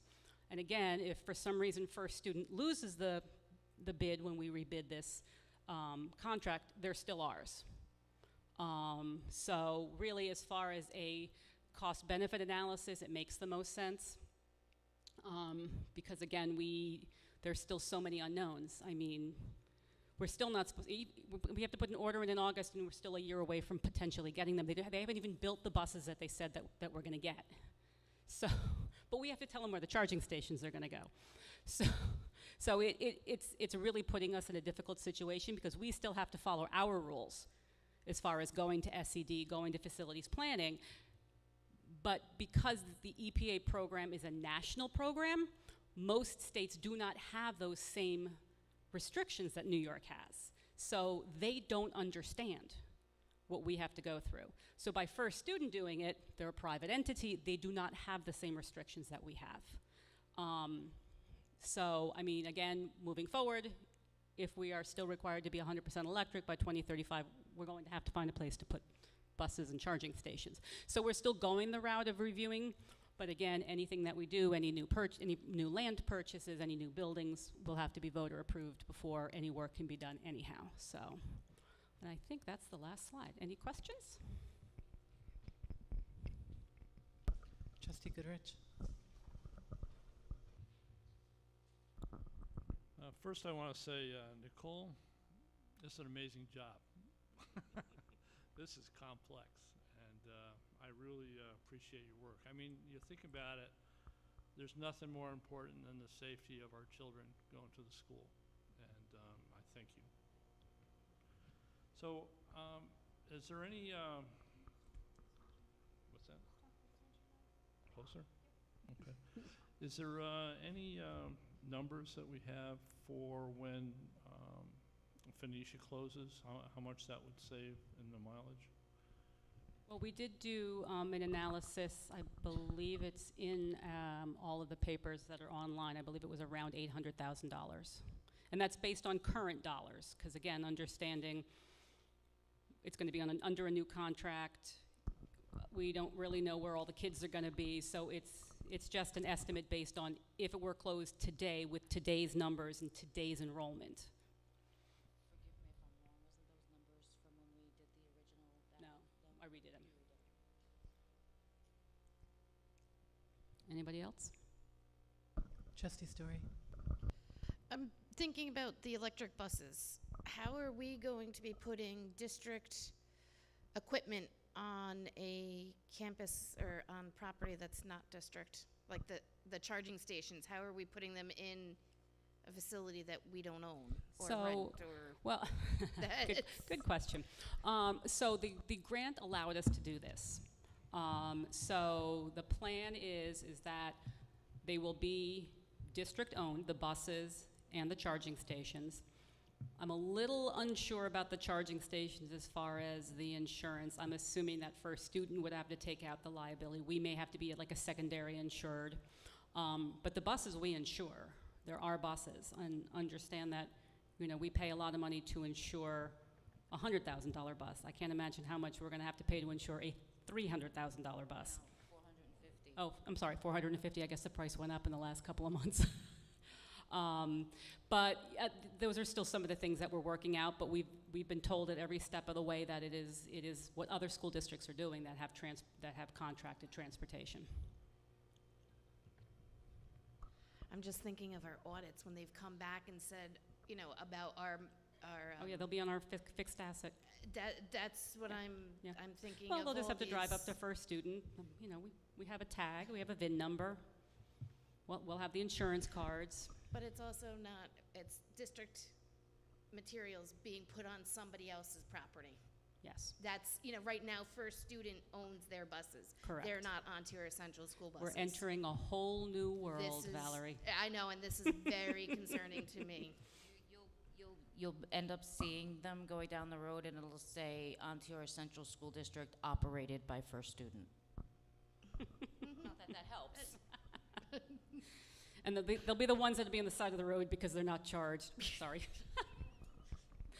But also when, never mind, I forgot where I was going. No, honestly, it is, listen, it's good for the district. We are very, very lucky that we got this grant. It is challenging. There is still a lot of work to do. I know that that the batteries get better and better every year. We will not put a kid on a bus until we're 100% sure that we can get the kid to school and back from school. I'm sorry, I didn't mean to interrupt. We were lucky enough to obtain a bus, an electric bus, for a couple weeks on loan to run it through its paces. And there were some bus runs that, in the study that was done, wouldn't have completed the bus run, and it actually did, because as it goes down the hill and you're braking, it regenerates. And there were some that looked like they'd be able to complete, and they were unable to complete. And now, mind you, the bus that we had did not have the largest battery capacity that is out there, so there's other things that can be done. And again, the technology is getting better and better every day, so. Just one other thing to go with this. What happens if First Student isn't the one that we award the contract to? They're still our buses. They're still our buses? Yes. But they'll still say Ontario Central School District operated by They'll fill in the blank? They'll have to paint that over and put the new name. Thank you. Yes. Trustee Lynch. Thank you. Thank you so much, Ms. Summer, for all you do. It's so appreciated. Just a quick question. Does First Student own that building? No, they lease it. They lease it, okay. And question about, with your perspective, I know you've been here many years. I understand that we used to do multiple bus contracts versus one contract with First Student. Correct. That is a little bit before my time.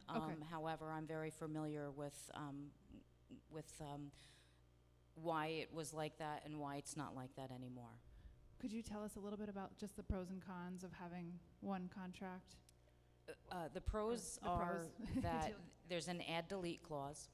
So if pupil personnel tomorrow says I need to send a bus to someplace out of district, I can call the contractor and say, you have to do this. And it's in the contract, it's required. As far as cons, you know, when there was multiple contractors, they all helped each other out, you know, but for the most part, a lot of those bus drivers that are working for First Student used to work for Tonchi, used to work for Hoyt, used to work for Mulligan, you know, all the different contractors. We still have retained a good many of those drivers, and you know, they're awesome. I can't say enough about them. Thank you. Superintendent McLaren. You kind of left off the other half of the add-delete clause. The other pro is that we can say to the contractor when, for instance, Pupil Personnel Services says, we had a student in a very distant out-of-district placement, and we've been able to provide programming in district, so we don't need that run anymore. We can just delete it. Correct. We don't get penalized for it. In the past, when I first arrived, there were probably 6 or 7 different contractors. The contracts that existed at that point didn't have safety inspection rating minimums. There were no penalties in there for non-performance. They were all over the place in terms of how they were priced. It was kind of a train wreck. And so we brought Transportation Advisory Services in, and they really cleaned everything up and created a contract for us that put the district in a very good position and allowed us to structure the runs in the way that we needed. The runs originally were literally assigned by contractor, and they started at a specific address and they ended at a specific address, and so if you added anything, you got charged more, whereas our contract now, we have control of the bus for a certain number of hours, and it doesn't matter where we assign that bus. Thank you. You've been here longer than me. And again, the other issue too is an economy of scale. So when we had 7 different contractors, each contractor had their own supervisor, had their own dispatcher. So you're paying more. So when you were able to bring it all together, you're actually paying less. Economics. The safety control is yeah. a lot better. Anyone else other than me? Miss Can Allison. I just add, since PPS always gets blamed, but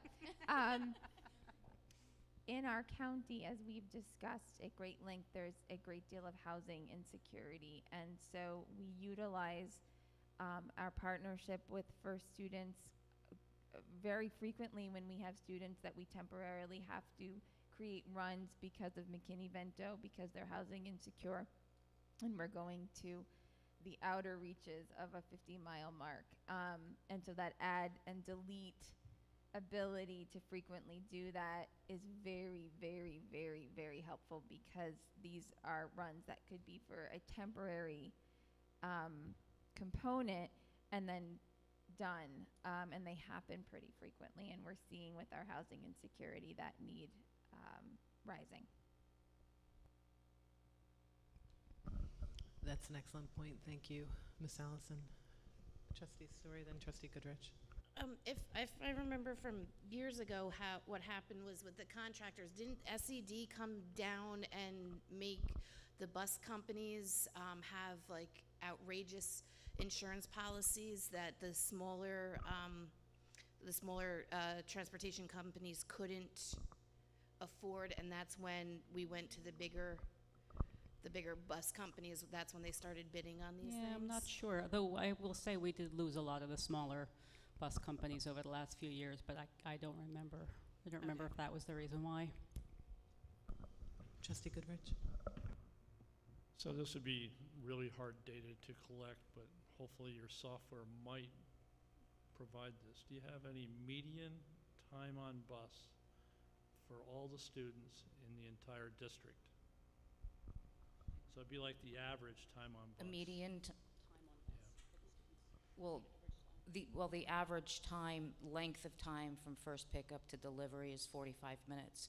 For the elementary, most of our middle school, high school runs are shorter because we have, again, 27, 28 of them around the district bringing them in.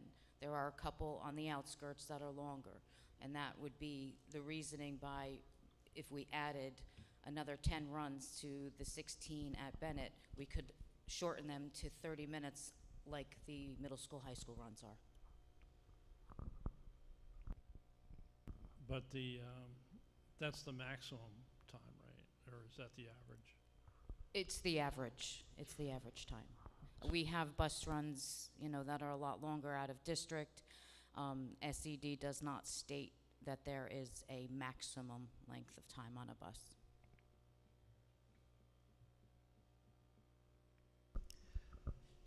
A couple questions. For the property where First Student is leasing, I know that you've spoken to the owners of that property.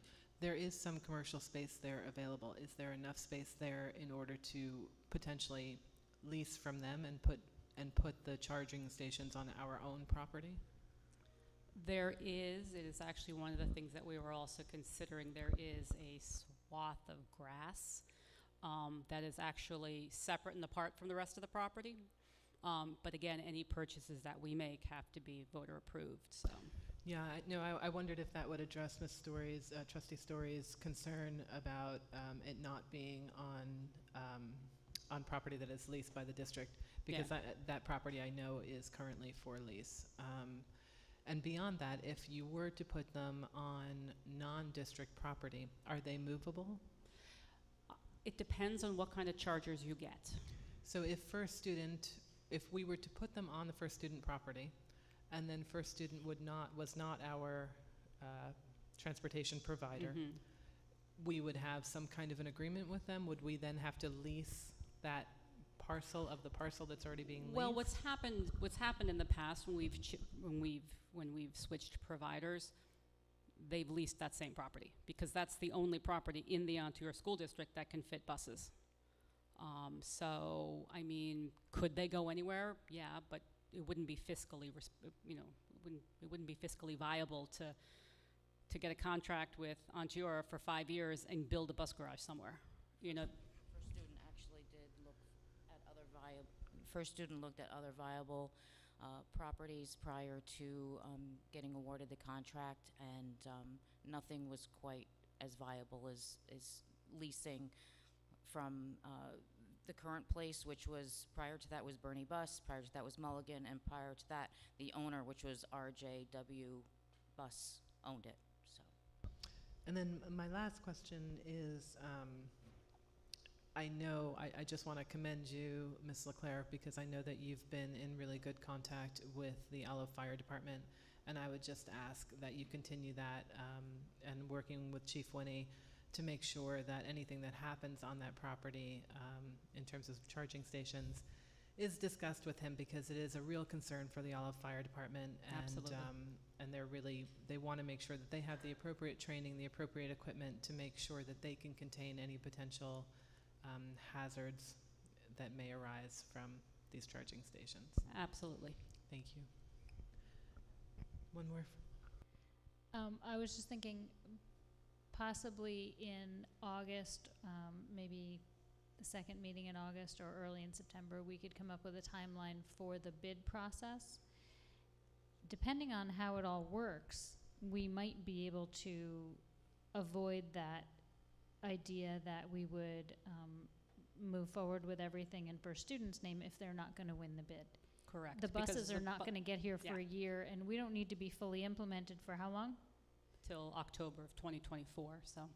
So we still have enough time that if we actually stage it correctly, we could know who our contractor is going to be, and then know with certainty what we're going to do. Yeah. And we have to tell them where we're going to put the charging stations when we do the purchase order. But if that becomes a situation that's not viable, Yeah. there has to be an amendment. Yes, I'm sure there is. Option as Yeah. as there is in every grant. Mhm.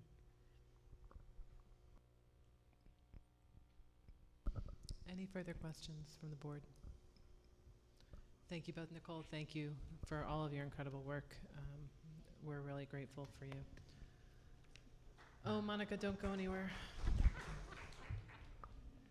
We're gonna have a discussion about this non-resident tuition thing that keeps coming up. We've talked about it a few times already, but there are a number of board members who feel like it's time to put it to rest. So there is a potential that we will take a vote at the end of this discussion. So Ms. LeClaire is going to present some information that she has, and then we can discuss as a board whether or not we would like to vote on tabling this discussion moving forward. Sure. Well, I can't take all the credit. I have to thank Superintendent McLaren for helping me as well. So, so okay, next page. So just some facts that are related to non-resident tuition. So the thing to understand is that a school district's primary obligation and responsibility is to provide a free public education to the school-age children that reside in its district. That is our #1 priority. SED will say that the kids that live here are our #1 priority. Can we have non-resident tuition? Yes, but need to understand that our students that currently live here, they are our #1 priority. The tuition that we can charge is based on a formula calculated annually by SED, and that can be found on the SED website. Districts cannot charge more than the SED rate. They can charge less. Parents cannot be charged more than the regular education rate, even if their student is a student with a disability. Other school districts can be charged if that student, so if a student comes to us from another school district, because we have a program that maybe the other school district doesn't. For example, we actually send kids to Rondout. So we pay Rondout, but we pay the special ed rate because they're a public school to public school. So we can charge another public school the special ed rate if we take one of their kids, but not a private person. And a cost-benefit analysis should be done to make sure that the policy is in the best interest of the taxpayers. That's the other thing to realize is that, yes, we educate our students, but we also educate our students at taxpayers' expense. So if you go to the next slide, you can kind of see where we are as far as what our tuition rates are. We're a little on the high side. I'm sure nobody's surprised by that. Though interesting that New Paltz for 712 is actually higher than us, and Rhinebeck is pretty close. But these are the school districts that we tend to get compared to, which is why I use them. Again, as I mentioned, if you go to the SED website, you can find the tuition rate for every single school district in New York State, all 700. So just a little information that I also found was, as I think we mentioned before, we did have a non-resident tuition policy years ago. The policy was rescinded by the Board of Ed at the time on August 2nd of 2016. And in the minutes, and I did pull the minutes, it said this policy causes the district more liability than benefit. And that was why it was rescinded. I will also tell you that the New York State Comptroller has written schools up for not having a policy that was in the best interest of the district taxpayers. There are schools who, because they want to have more kids, will charge next to nothing to get kids in the district, and the taxpayers said that's not fair. I'm paying for other kids to go to school and not my kids. So information from a local school district that has a non-resident policy, and again, these are just things they receive 10 to 15 requests annually. They maybe get 2 to 4 students. And unfortunately, issues can develop with these students after they're enrolled, and you're stuck with them. So the last slide, I think it's the last slide. So what's the pro?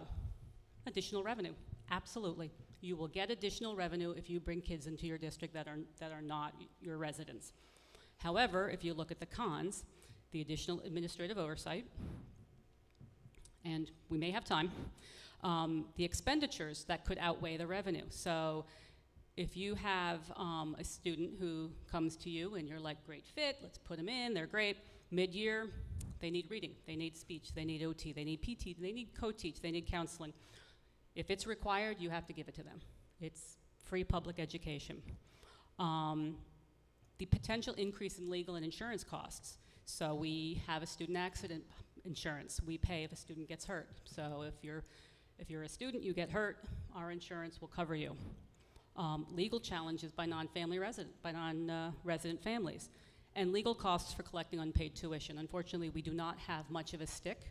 We could take them to small claims court. We really have nothing to take away from them to make them pay. And just as a side note, which I thought was interesting, that any non-resident students from another public school would be ineligible to participate in interscholastic athletics for a period of 1 year. If they participated in the sport the 1 year prior to the transfer.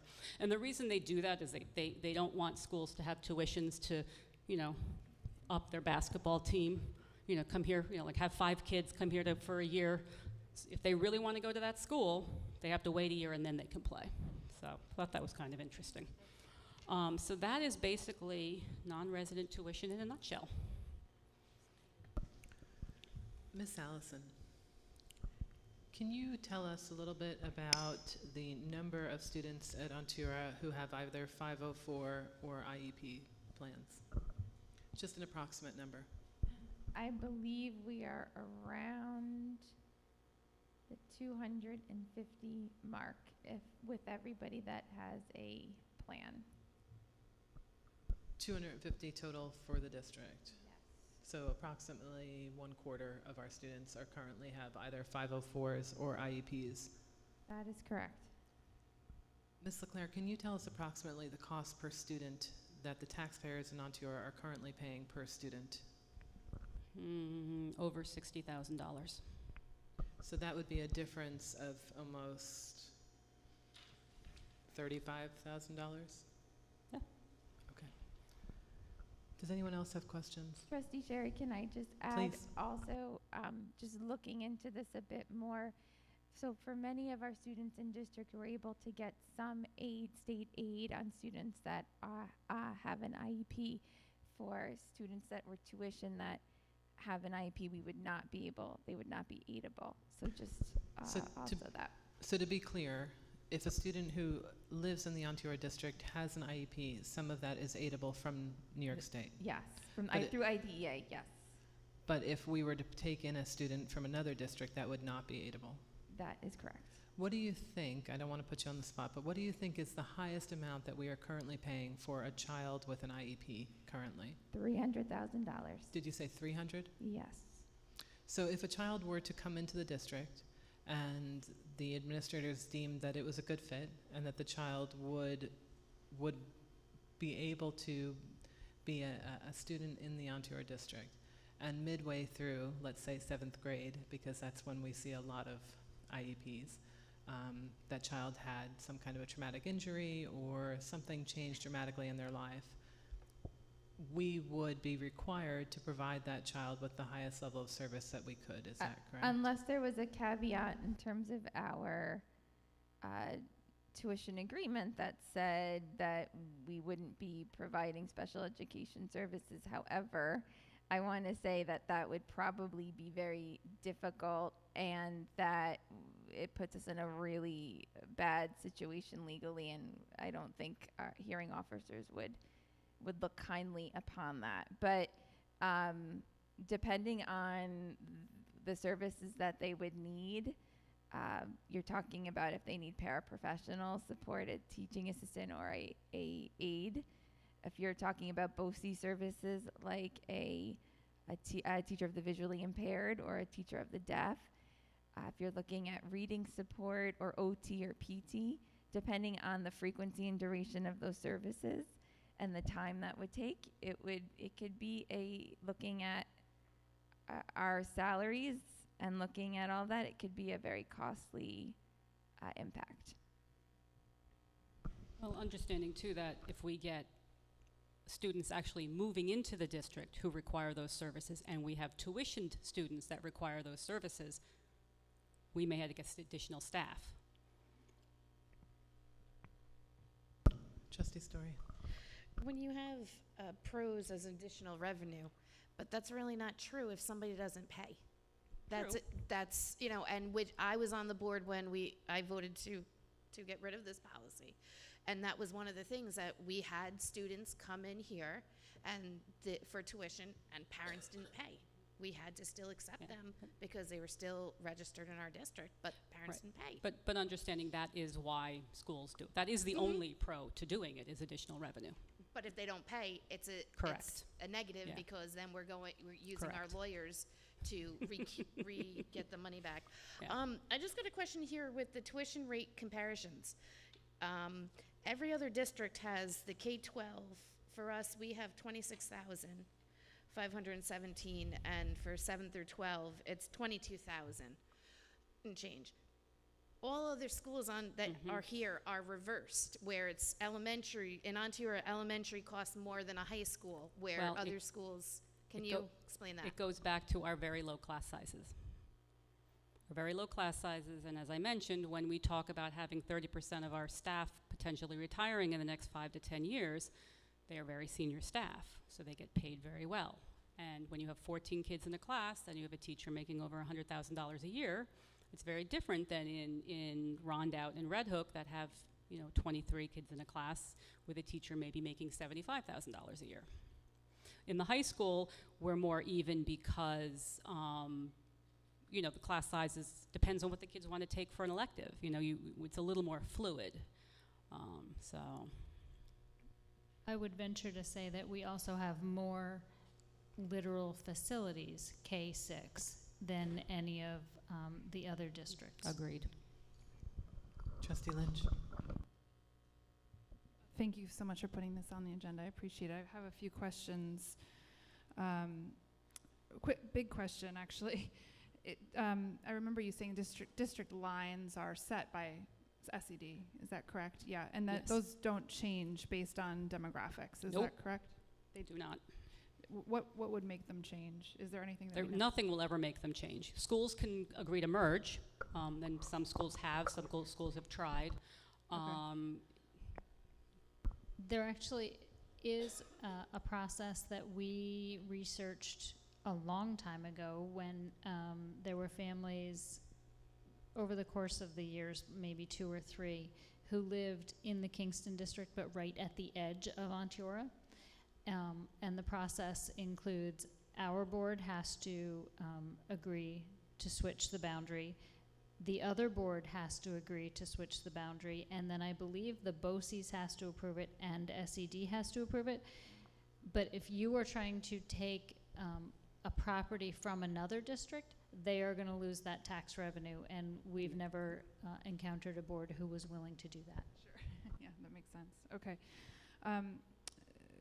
Just for context, I know of 5 families, 1 in the Kingston School District, 2 in the Saugerties School District, and 2 in the Hunter-Tannersville District, who are really keen to come to Onteora with their children. That's a total of 9 children, which could potentially be on average $215,000 of revenue. But I also just want to add a pro, which is that they want to come to Onteora, and you all do a wonderful job, and that is a huge pro. And so I just want to add that to your list. And so I'm just curious about how I can help answer some of their questions. That's why I have a list of questions. That's just so I can give a good answer to these families. Question about what additional staff existed prior to 2016 when this policy was in place, when you talk about administrative capacity that it requires? Do you have a sense of that? Well, I wasn't here in 2016, so. Maybe for superintendent. Was there additional staff required for There wasn't additional staff, but the time that it took away from the other duties. Okay, got it. Yeah, because every time somebody sends an application, it has to be reviewed, then you have to have meetings, you have to talk to the principals. Sure. Okay, thank you. And then what would an admission process look like? That part I didn't understand when we were just talking about if you see that the family is a good fit. Once you establish a non-resident tuition policy, you pretty much have to accept who comes. Okay, so there's Well, not you can take into account their school record at their other school. You can do that. But it gets very tricky because you cannot discriminate. Right, okay. So the admissions process would be written out in the policy then? No, probably more like a regulation. Yeah, it would not be in a policy. Okay, okay. And then how would a student be denied admission? I think it would be very difficult to deny a student admission because it could be seen as being discriminatory. There are some schools, though, that say if allowing another student to come in would, like, let's say, for instance, our second grade situation, you know, we're capped at 21-21 in Woodstock. Let's say we were capped at 21-21 in Phoenicia. If a student wanted to come in as a non-resident tuition, we could deny that because we don't have room in the class. Understanding that if it were somebody who lived here, we would have to find room for them. And would we be required to bus them? No. We would not. They We could would be not be driven. required to bus them. Okay. Okay. I would also just like to add that, you know, I see other benefits, including attracting or retaining faculty who want to have their children come here but live outside of the district. I also see it as an opportunity for diversity as we talk about, you know, who's in our school district, and just the social emotional health of peer groups. I'll tell you, there's, you know, a child who says his family has all gone to Onteora. He could almost walk to the Woodstock schools. He lives in the Kingston school district. And so there are children who want to be a part of this community, and their families are willing to pay for it. They feel that they don't have a better option.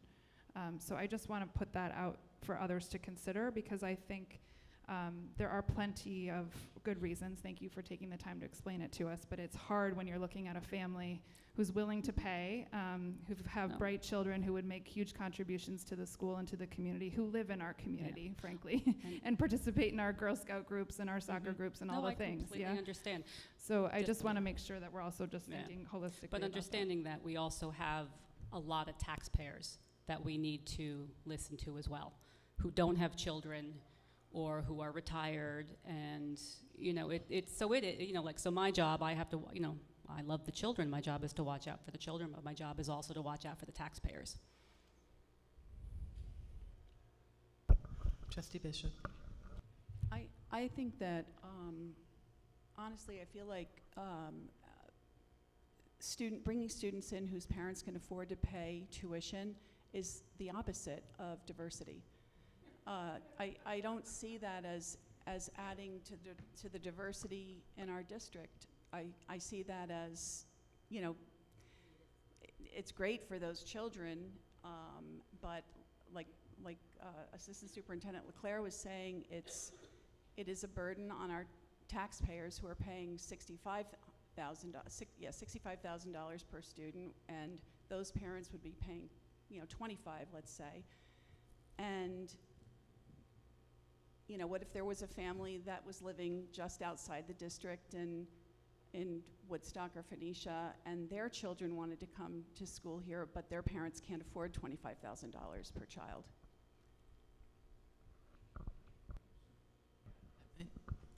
I think that's a really important issue. I think when we're looking at equity and pay to play, we get into really dicey ground. We are not a private school district. We are a public school district, and we have a huge inequity in socioeconomic status here in this district. We have almost a 50% free and reduced lunch rate. So to take in children whose parents can afford to be here, while that's lovely for them, I don't think that it necessarily benefits the children, nor does it benefit the taxpayers. With the number of $250,000 of potential revenue, that's wiped out by 2 children who potentially need IEPs. And those are not children that we can say no to. I mean, there are federal laws governing whether or not, you know, you can discriminate against disabilities. So if we had 10 children at $26,000 and 3 of them needed extensive IEPs, there could potentially not just be no gain to the district, but a huge cost to the taxpayers.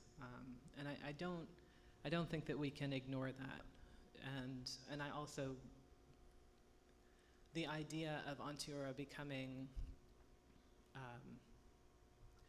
the idea of Ontiora growing in inequity amongst parents who can afford to pay tuition versus parents who are here and are struggling to make ends meet and accepting food from me every week is just something that I can't even think about.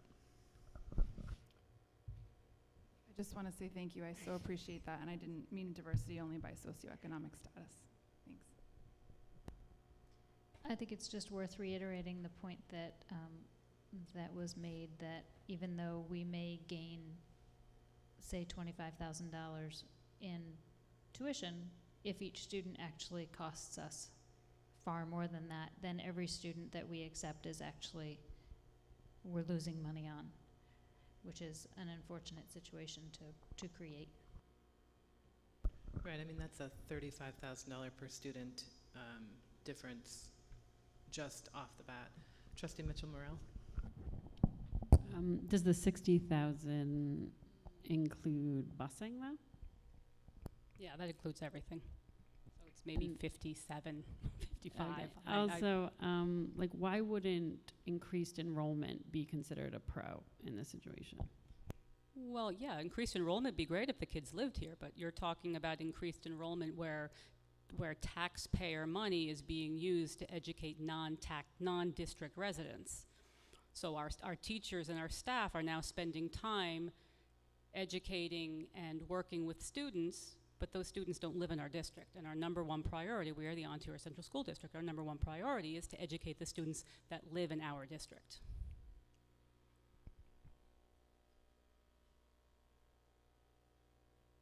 I mean, that's what the New York State Comptroller said. You know, I mean, I believe it too, but it came right out of the New York State Comptroller report. Trustee Goodrich? Can we talk about the next year's kindergarten class size? So what is the next year's kindergarten class size? I believe at this moment it is 55.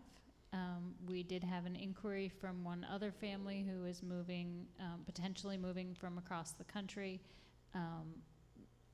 The registrar tried to follow up with them and ask what their address was going to be, because to Trustee Lynch's point, there are a lot of addresses, even in Woodstock, that do not actually belong within the Ontario district.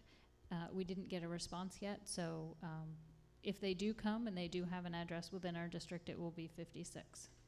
And hopefully over the summer, maybe we will get a couple of more. We sometimes see that, but we sometimes see people leaving and coming during the summer, so I don't anticipate a huge increase. So the reason I brought that up is if we're looking at, instead of our usual 4 sections for kindergarten, if we go to 3, and then we have to accept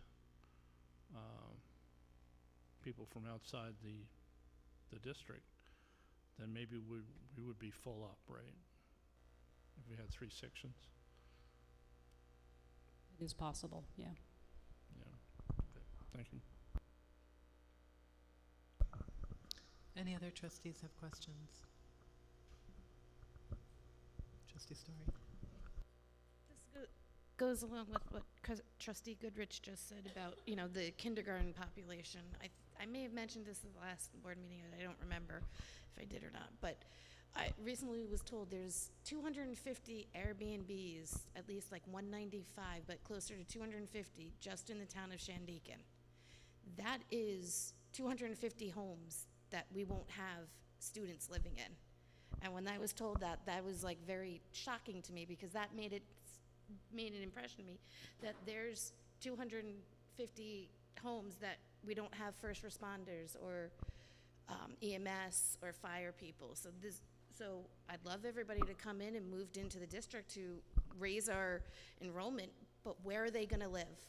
That is a huge issue in our district with Airbnbs and second homeowners. Yeah, and unfortunately, it's not a school district issue.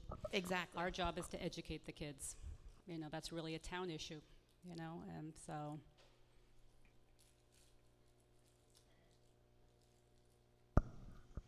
Any other questions or comments from the trustees? So how do you guys want to handle this? Vote. I'd like to do a vote on this. How would you like to structure the vote? What would you like it to say? All those in favor of adopting a policy for non-tuition, non-resident tuition? So the vote would be structured in favor of adopting a policy, and then trustees could vote either way, so that we have a definitive answer for the public on this. Trustee Bishop? Yeah, Trustee Lynch. I'm just wondering, would it be possible to see the NISBA policy on this before we vote on it? I just really better understand the wording of, I'm struggling with how what it would look like, or what the wording is that we'd be voting on, because if, I wondered, thank you, Megan, appreciate it. Trustee Raimondo. I do not believe there's a NISBA policy for non-tuition because it's not recommended by the comptroller. NISBA doesn't give policies just to give policies. There has to be a reason behind it. I understand, thank you. Trustee Story, I was just thinking there was other policies, like. Can somebody pull up the policy from 2016?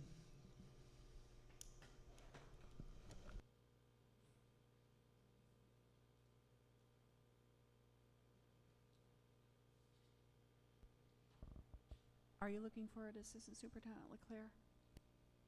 Are you looking for that policy? I thought so.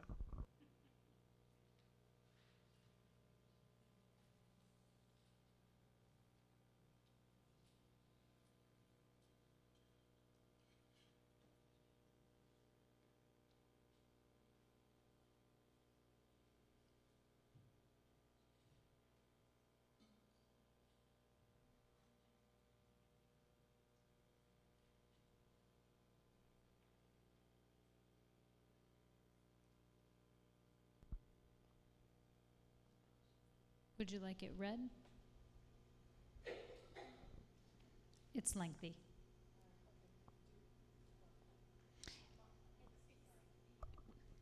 I'm sorry, Superintendent, I'm happy That's to have okay. you read it, but if others prefer that we review it and come back to it, I'm also very happy with that. I prefer to have a vote tonight. This is the policy from 2016 that was overturned. Yes. It was enacted, I think, in 2012 and then rescinded in 2016. Non-resident families who wish to enroll children in the school system shall submit a request in writing to the superintendent, who shall determine whether or not the students will be admitted. The superintendent will also determine the building the student will attend. The following guidelines will be followed. Parents, guardians must work out transfer conditions with home school district. There is sufficient space to accommodate the non-resident student. No increase in the size of faculty or staff will be necessary to accommodate them. All rules and regulations in effect for district students will be applicable to non-district students. A student whose parents intend to become residents of the district within 60 days of the beginning of the semester in which the enrollment is sought may enter the school if they provide bona fide evidence of their intent. A student who moves from the district after October 15th of the school year may be given permission to complete that school year on a tuition basis payable in monthly installments. Where there is reasonable cause to question the residence of a student, the superintendent of schools will investigate the following in order to either admit or continue a student in attendance in the school district without assessing a tuition charge. The actual and only residence of the pupil, the legal residence of the parents, the status of other siblings, the manner in which the student is being supported, other unusual circumstances which may have a bearing on the legal residence of the student. In those instances where a legal guardian does not exercise care, custody, and control, the residence of the guardian is not necessarily the residence of the child for school purposes. Foreign students participating in a recognized student exchange program may attend district schools. The administration is authorized to file with the U.S. Immigration and Naturalization Service the forms necessary for such students to obtain a student visa. The district will neither sponsor nor accept for admission students whose permanent residence is outside of the United States who are not participating in a recognized foreign student exchange program.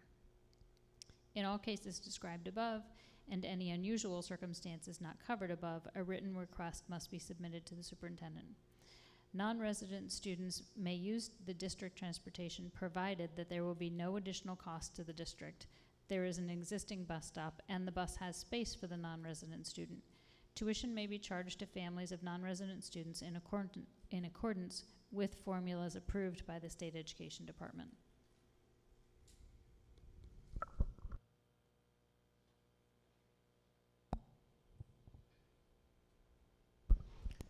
I mean, of that entire policy, the only thing that potentially makes sense is allowing students who are moving into the district to potentially start in the district. That is the only piece of that that I think has the potential. Go ahead, Ms. LeClaire. We actually already do that. Excellent, thank you. So we can handle this a couple ways. We can take a vote on whether or not we want to uphold the decision to rescind the policy in 2016. We can write something new, but it is my understanding that there are a number of board members who would like to vote on this tonight. So how would you guys like to structure it?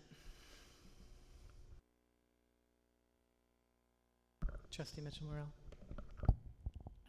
I feel like I had no idea there was going to be a vote on this, so I'd like to table it. I know you guys talked about it amongst yourselves, but I was not included in that. Well, when it was put onto the agenda, board trustees, we've been talking about it all year, but board trustees, when it was put onto the agenda, and that's why it was put onto the agenda, was so that we could have a discussion. And board members can call for a vote at any time. It's on the agenda for discussion and possible action, so right there it says. That's what that means. Possible action is the ability to take a vote on something, but board members can call for a vote at any time.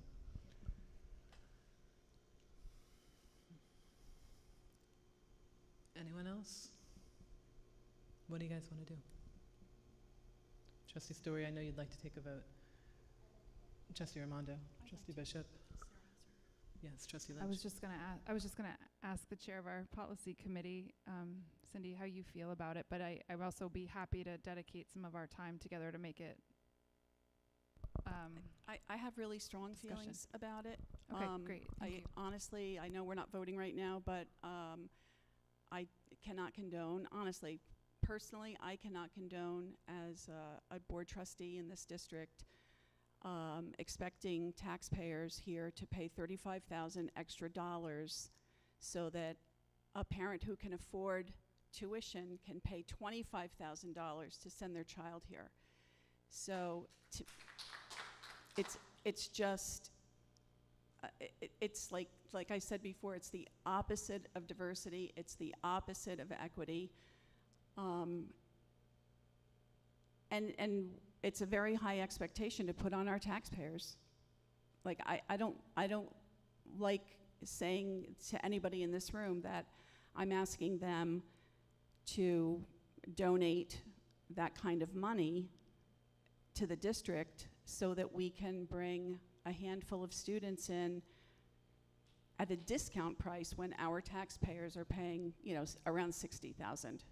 I so appreciate that. And I guess one question I just have is that if there's no transportation cost and no new faculty cost, I don't think that the 60,000 figure holds. And I know that that's a question, just a question I have about and also as we make changes in terms of the building usage and such. So that was just my question about it. I understand the bigger point, but I was just curious about whether or not, as you were reading that, there was new information in that. Also, just a quick question about the October 15th date that was referenced. So do we also allow students to finish at Ontiora if they've already started and move out of the district? Yeah, the commissioner has really said, but we usually use the cutoff of December, because if it's October, it makes sense for the student who's moved to be a part of the school that they live in. By the holidays, after the holidays, if it's, if the student wants to stay, and we generally do. And then seniors, the commissioner's decision is seniors can stay their senior year. Even if they move in the end of their junior year, seniors can stay their senior year. but no transportation. Trustee Raimondo and then Trustee Goodrich. I'm just going to reiterate the cons section, page 5, which again states about special ed needs that we might not potentially know when someone comes into the district. So 60 grand could be a low number. So I don't know how many times we have to say it for it to be absorbed. Trustee Goodrich. Yeah, I agree with what was just said there. Is there a limit how many could come in? I mean, can we have 500? I mean, we only have 55 kids in kindergarten. It would be tough to five. No, I'm serious. Could we have 500 kids that would want to come in here? And That's half of our population. I understand. I'm just playing worst case scenario. Would once we open this up, we could have? Yeah, Oh, well, I mean, I don't think that's possible. Right. No new faculty, so that would mean it couldn't be possible, right? Right. I think that is the point. The way that the policy is structured is that the district would not have to hire any new faculty because those costs are astronomical per teacher when you count in benefits and retirement. I would just point out, I'm not sure that this policy would stand today. Right. Yeah, this policy and the restrictions that are detailed in this, as time moves on and there are appeals to the commissioner and legal decisions, some of these stipulations would not stand today. Assistant Superintendent I Allison. just want to point out, although it says no new faculty, to Trustee Raimondo's point, if a student comes in with very specific needs, and let's say needs the safety support of a shared or one-to-one aide or teaching assistant, that's additional faculty. If they have an audiological and we need to have a TOD, a teacher of the deaf, to be able to provide support for an FM system, that's additional faculty. If they need an out-of-district placement, that's a whole other ballgame. So just to point out, although it says no new faculty, that there's some unknowns there that we wouldn't be able to predict. Ms. LeClaire, when we were doing the budget, I specifically remember there being a slide that discussed how much of the budget represents transportation. Is there any way for us to understand from that $60,000 number how much of that is transportation? Let me see what I can find. Emily Mitchell-Morrell. I know Rhinebeck does this and Hudson does this. I'm just wondering if it's so expensive and doesn't work, why do they do it? And is there any way to see how it works for them and why they do it?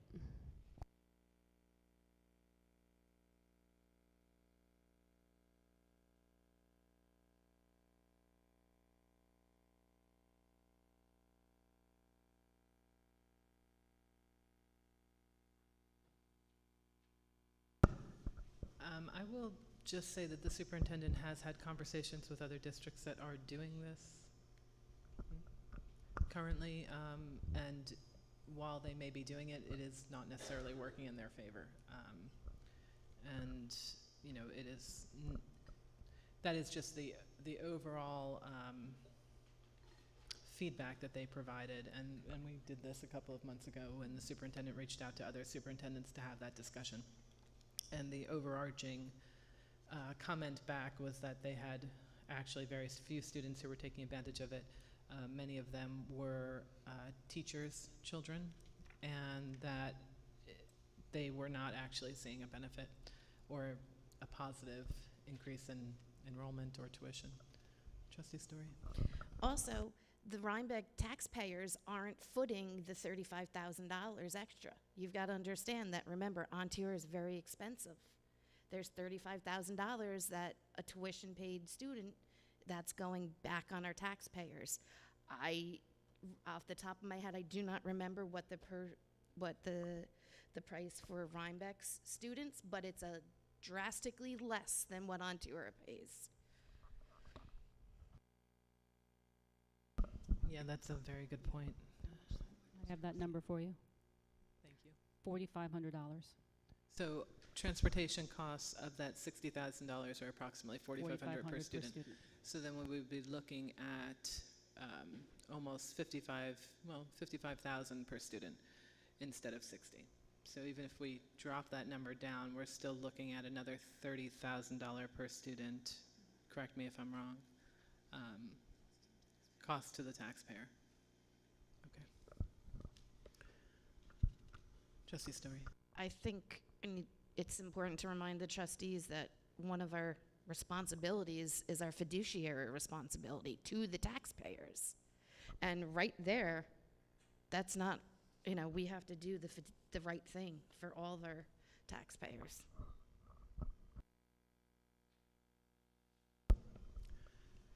Okay, so I think we should stay away from talking about the 2016 policy because I agree with Superintendent McLaren. There's a lot in there that is not going to currently pass by the commissioner. So let's take 2 lines. How do you want to structure this? Cindy, you're really good with words. No, I'm not. No, you are. We could do this as a resolution. Hereby the Ontario Central School District Board of Education. Yeah, the rescission. Decides. Wordsmith here, people. Affirms the decision from our 2016, August 2nd, 2016 Board of Education meeting.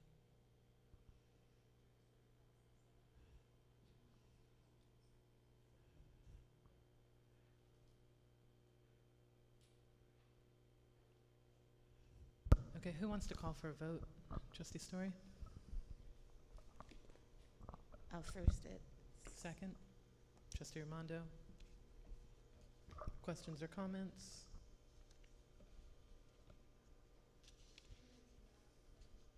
Yeah, I'll get it to you.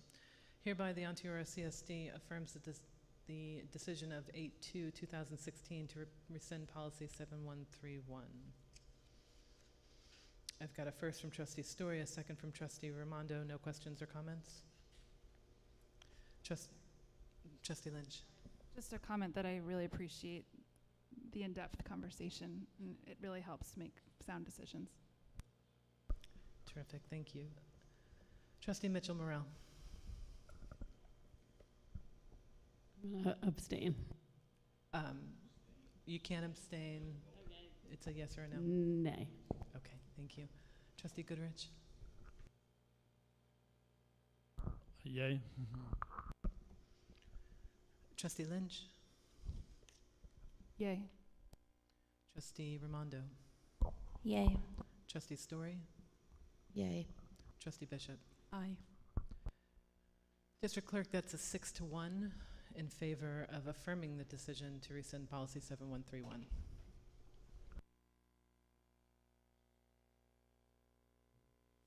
Now that we've voted on this topic is done and over. We are not bringing this back up for discussion anymore. This is a resolution, has been voted, just to make that perfectly clear to everybody. Thank you, Trustee Story. Okay, this is the first reading of policy 5324, change order.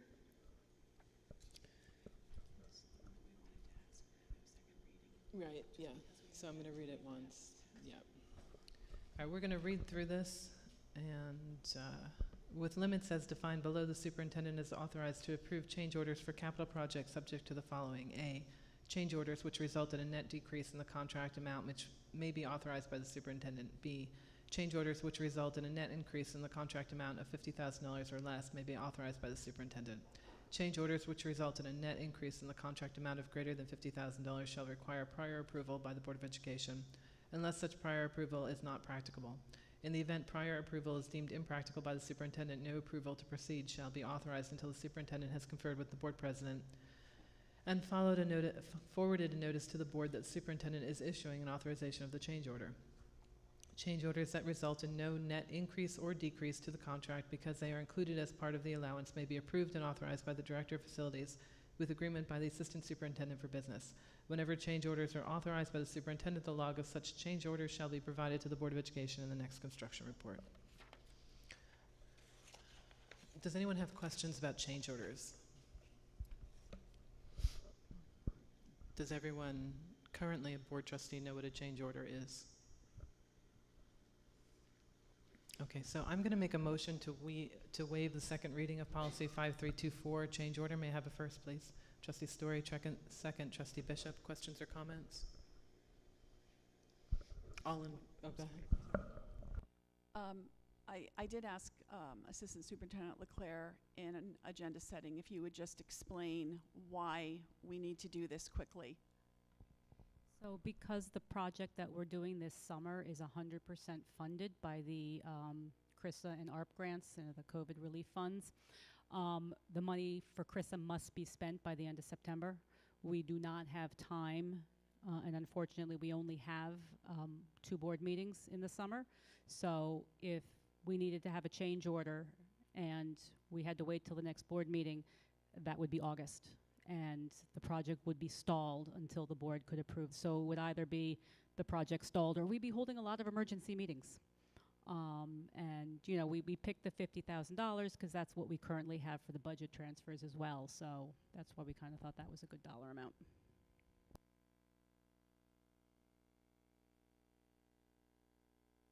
Any questions about what Ms. Claire just said?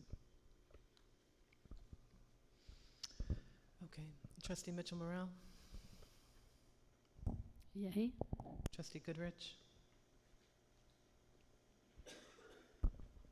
Yay. Trustee Hemingway Lynch? Yay. Trustee Raimondo? Yay. Trustee Story? Yay. Trustee Bishop? Aye. That's unanimous to waive the second reading. Now we're going to make a motion to adopt policy 5324, change order. May I have a first, please? Trustee Raimondo, second. Trustee Bishop, questions or comments?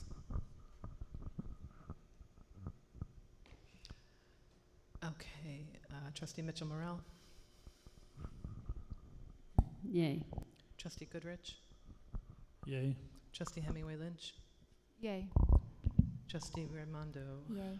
Trustee Story? Yay. Trustee Bishop? Aye. Okay, that's approved. Thank you. The board hereby approves item numbers 14.02 to 14.14. May I have a first, please? Trustee Raimondo, second. Trustee Story, questions or comments? Wait, are we voting on everything under 14 right now?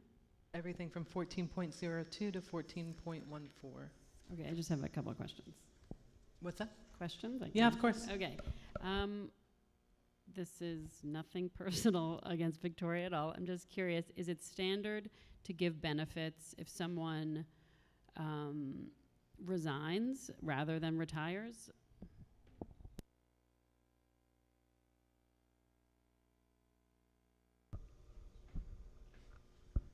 Who would like to answer the question? I'm happy to. Go ahead, Trustee Story.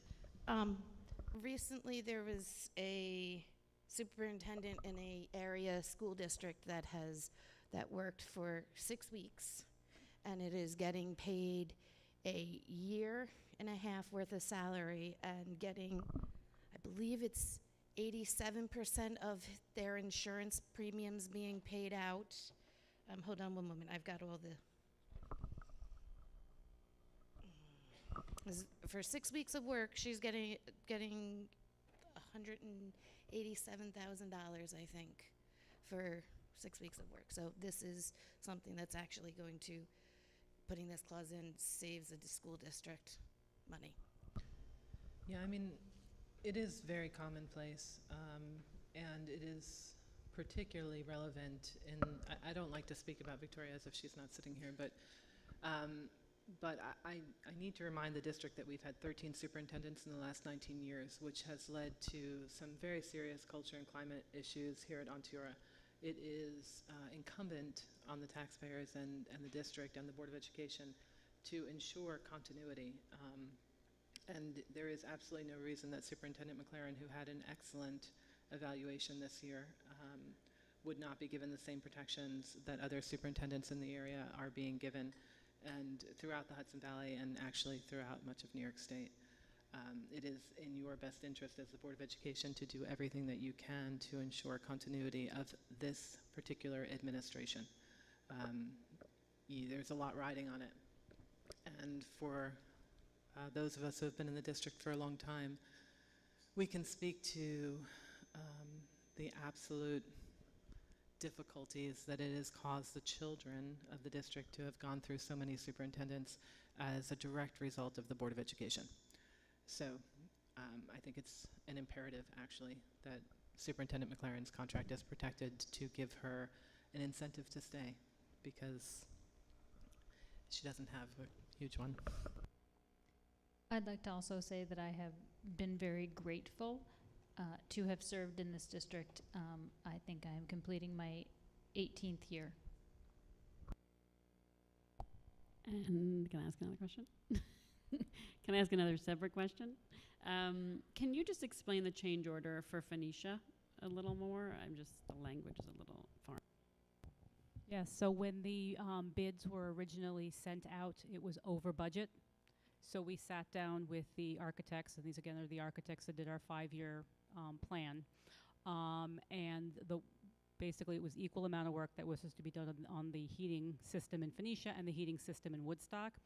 And it was deemed the heating system in Woodstock was in worse condition than the heating system in Phoenicia. So we're still doing the floors in Phoenicia, we're still doing the doors in Phoenicia, we're just not doing the heating system because the cost was too much, which, as we all know, is not a surprise given the current state of the economy. I just have one more general question. If you want to vote yes to some and no to others in a group together agenda like that, I'm confused about that. When it's your turn, you can say that you are yes for whatever numbers you're yes for and no to whatever numbers you're no to. No? It's an all or It's nothing? all or nothing. Consent agenda has to be voted upon everything all at once. Okay, so then I'm incorrect, and that's a yes or a no for everything. Trustee Hemingway Lynch? Can you just explain the difference between the change orders for 1407 and 1408? I understand your explanation. Was that for, which one was that for? One's your electrical contractor, and one's your mechanical contractor. For the same issue, For the same issue, correct. Thank you. So Okay. the way WIC's law works, we are required to have 5 separate contractors. That's why school projects tend to be, and a prevailing wage, and that's why school contracts are so expensive. Thank you. Any other questions or comments? I've reviewed the schedule and it appears to be in order, and I would like to thank all of the incredibly generous members of the community whose donations we are accepting tonight. We are so blessed, and the children are so blessed to have such an incredible opportunity to be given financial support from the community upon graduation. It made a huge difference for my child, and I'm sure it will make a huge difference for many of the children whose parents are here tonight. Any other questions or comments? Okay. Trustee Mitchell-Morell. Yay. Trustee Goodrich. Yes. Trustee Hemingway Lynch. Yay. Trustee Raimondo. Yay. Trustee Story. Yay. Trustee Bishop. Aye. That's unanimous. Thank you.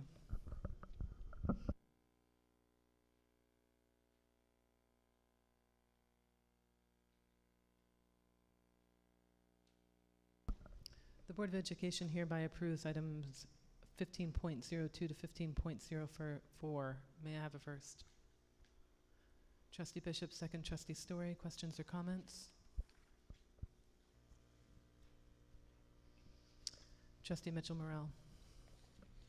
Yay. Trustee Goodrich. Yay. Trustee Hemingway Lynch. Yay. Trustee Raimondo. Yay. Trustee Story. Yay. Trustee Bishop. Aye. That's unanimous. Thank you. Do we have any old business?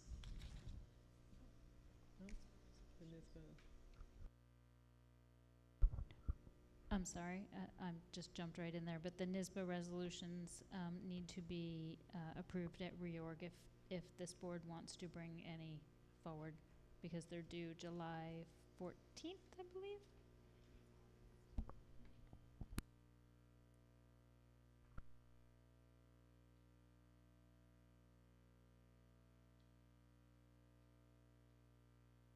I think you're right, Superintendent McLaren. It's before the next August meeting. July 14th is the deadline for submitting proposed resolutions, so it has to be at our reorg meeting.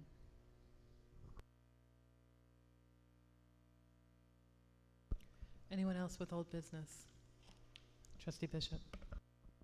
Yes, I just wanted to address something that came up in our last meeting in new business, and I was just wondering, Trustee Mitchell-Morrell, if you had reached back out to the New York State Committee on Open Government to clarify the mistake that you made.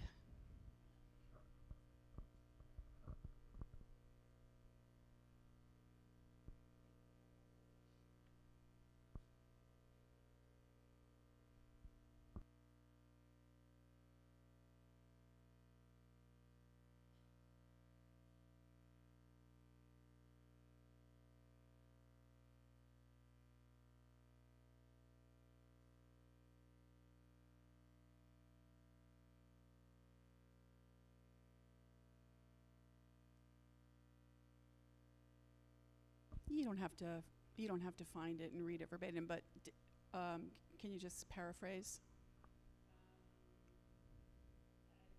Oh, great. It said, true retreats would not constitute a meeting under the OML. Retreats are generally for the purpose of team building and training members of a board. In my opinion, should a quorum majority of the member begin discussing matters of public business before or relevant to the public body, the gathering would no longer constitute a retreat and would meet the definition of a meeting governed by the requirements of the OML. Great. And I was actually going to share some information from NISBA, the New York State School Board Association, and the New York State Committee, excuse me, on Open Government, but you basically just summed up what I was going to say. I just wanted to make sure that the community knew that that was a retreat and not a meeting. Thank you. Any other old business? Trustee Lynch. Potentially, old business referring to the NISBA resolutions. I was just going to offer, if anybody's interested in putting an idea forward, I'd be happy to take the first draft as part of our legislative action committee. If you want to put something forward, I'm happy to review it so that we have something to look at in writing at the next meeting. There's a certain language, I think you all remember Trustee Story helped us last July meeting to put it into the right format. Right, as I think that was actually at the reorg meeting, wasn't it? Yeah. So, okay, so would you be so kind as to send us an email to remind us that you're willing to take a first stab at that? Thanks. And could you include a sample of one? Or a past one? Yeah, there's actually a whole packet, so I can make sure that's attached. Any other old business? New business? Trustee Armando, then Trustee Goodrich. I write everything down in advance, guys, so I'm going to read it. In the spirit of collaboration and the BOE staying connected and informed, would it be possible to have guest speakers in rotation that include our PTAs, booster club, and report outs from other district clubs at each board meeting? We could come up with a schedule in advance after seeing which groups would like to be guests, and then prepare a schedule so that those groups know their sharing date in advance. Just a thought to pass around the table. I think it's a great idea, and I'm sure you'd have plenty of takers for that. I think as long as it's open up to everyone and not targeted just at specific groups, I think it's a great idea. Anyone else? Trustee Goodrich.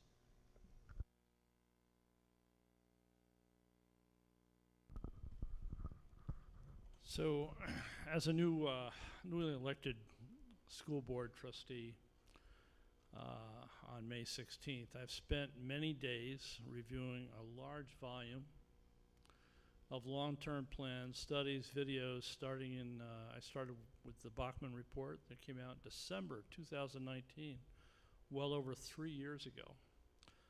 I think it's time for me to talk about where I stand on the 1308 board resolution. A quick review of how did we get here.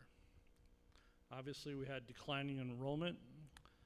We had resulted in numerous configuration studies. The long-term plan included the Bachman report.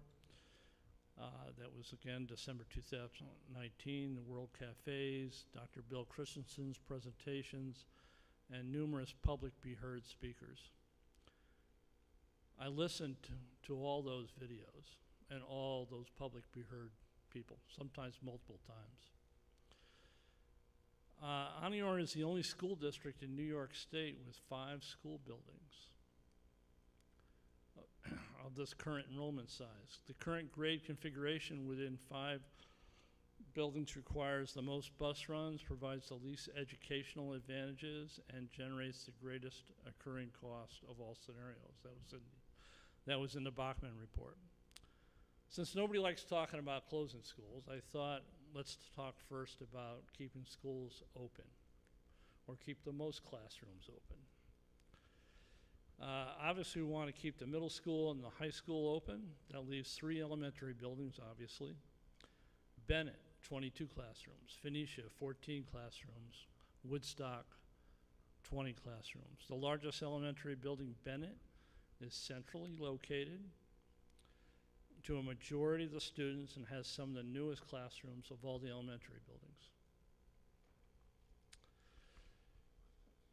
Bennett's size and location provides a option of a single centralized district-wide elementary building, which may be needed if enrollment continues to decline, and the voters would have to approve that.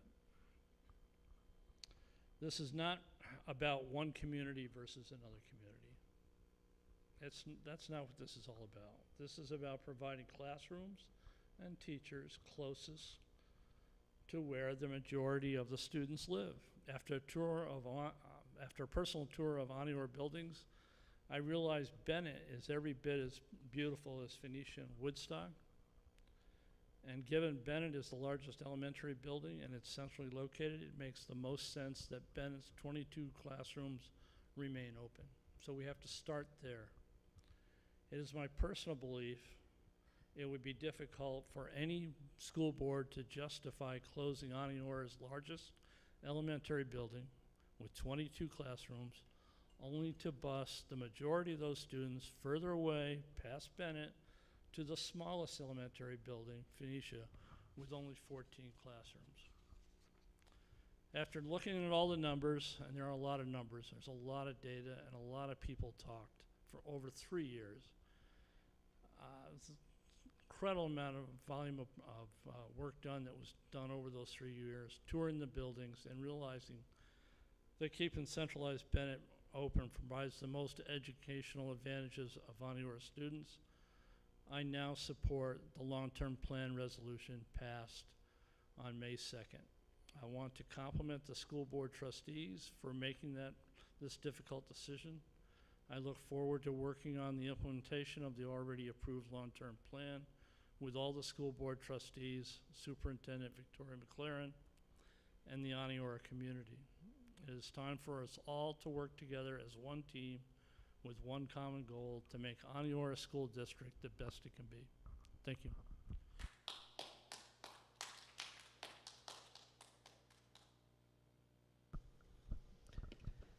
Thank you, Trustee Goodrich. Does anyone else have new business? Well, before I go, there's a lot I could say. Most of it I won't, other than to a few very close personal friends. But I will say that some of the best things that this district has ever done is at this table.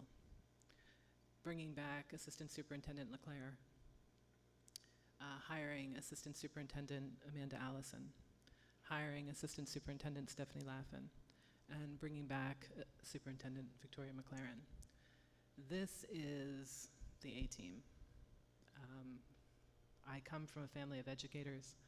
I have a lot of knowledge about what makes a school system work. I have incredibly successful children that have gone through this district and are continuing to go through this district. And I can't say just how important it is to have a team like the one that we have at Ontura. If there is any hope for this district, and there are days that I am not sure, this is your hope. And y'all should do everything that you possibly can to keep them here and to keep them engaged and active in working towards positive solutions for this community. Our community is incredibly divided.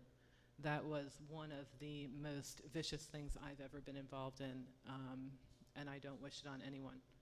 And I am just so disappointed in the way that this election was handled, in the way that I was treated, my business, my charity, my family. It's a shame, because the chances of me agreeing to volunteer for something else in this community are pretty slim. And I would say that to anyone that I care about. And I'm sorry that it's ending this way, because the last 3 years I've given, I don't even know, my kids would say thousands of hours, and so would my friends and family. And it was for no other reason other than wanting the district that I live in, where I educate my children and where I play a role in the education of many, many children that I feed in this district, to have the best educational opportunity possible, to give them the best head start that they can have. And Ontura is really good at that, but it's really good at that because of the people who are sitting at this table, and often in spite of the Board of Education. So I would say that moving forward, I would ask the board to try to come together. I don't think it's going to be easy, and I don't think you have an easy road, but I hope that you can do it. And I don't think it will ever be as good as it was. You guys did incredible work last year, and I'm really proud of the work that we accomplished. And I'm grateful to the support that this team gave the Board of Education, because we actually worked together as a team. And we got some really important work done, and I'm proud of that work. So thank you guys for the work that you did, and for the energy that you put in, and for your willingness to put it on the line. And I'm sorry that Christy and David are not here, because they did incredible work last year. And they were really brave. And it was hard to come onto a new Board of Education as a new member and to do that work right off the bat, and it was work that had to be done. And it is work that still must be done.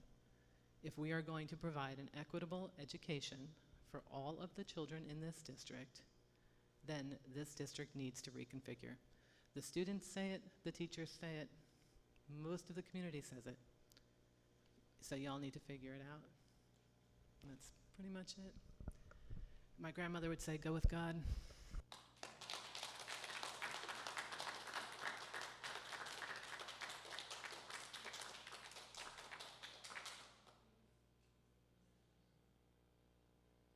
Anybody have RFIs for the superintendent? No. Okay, we're going to adjourn for executive session, probably 45 minutes to a half hour.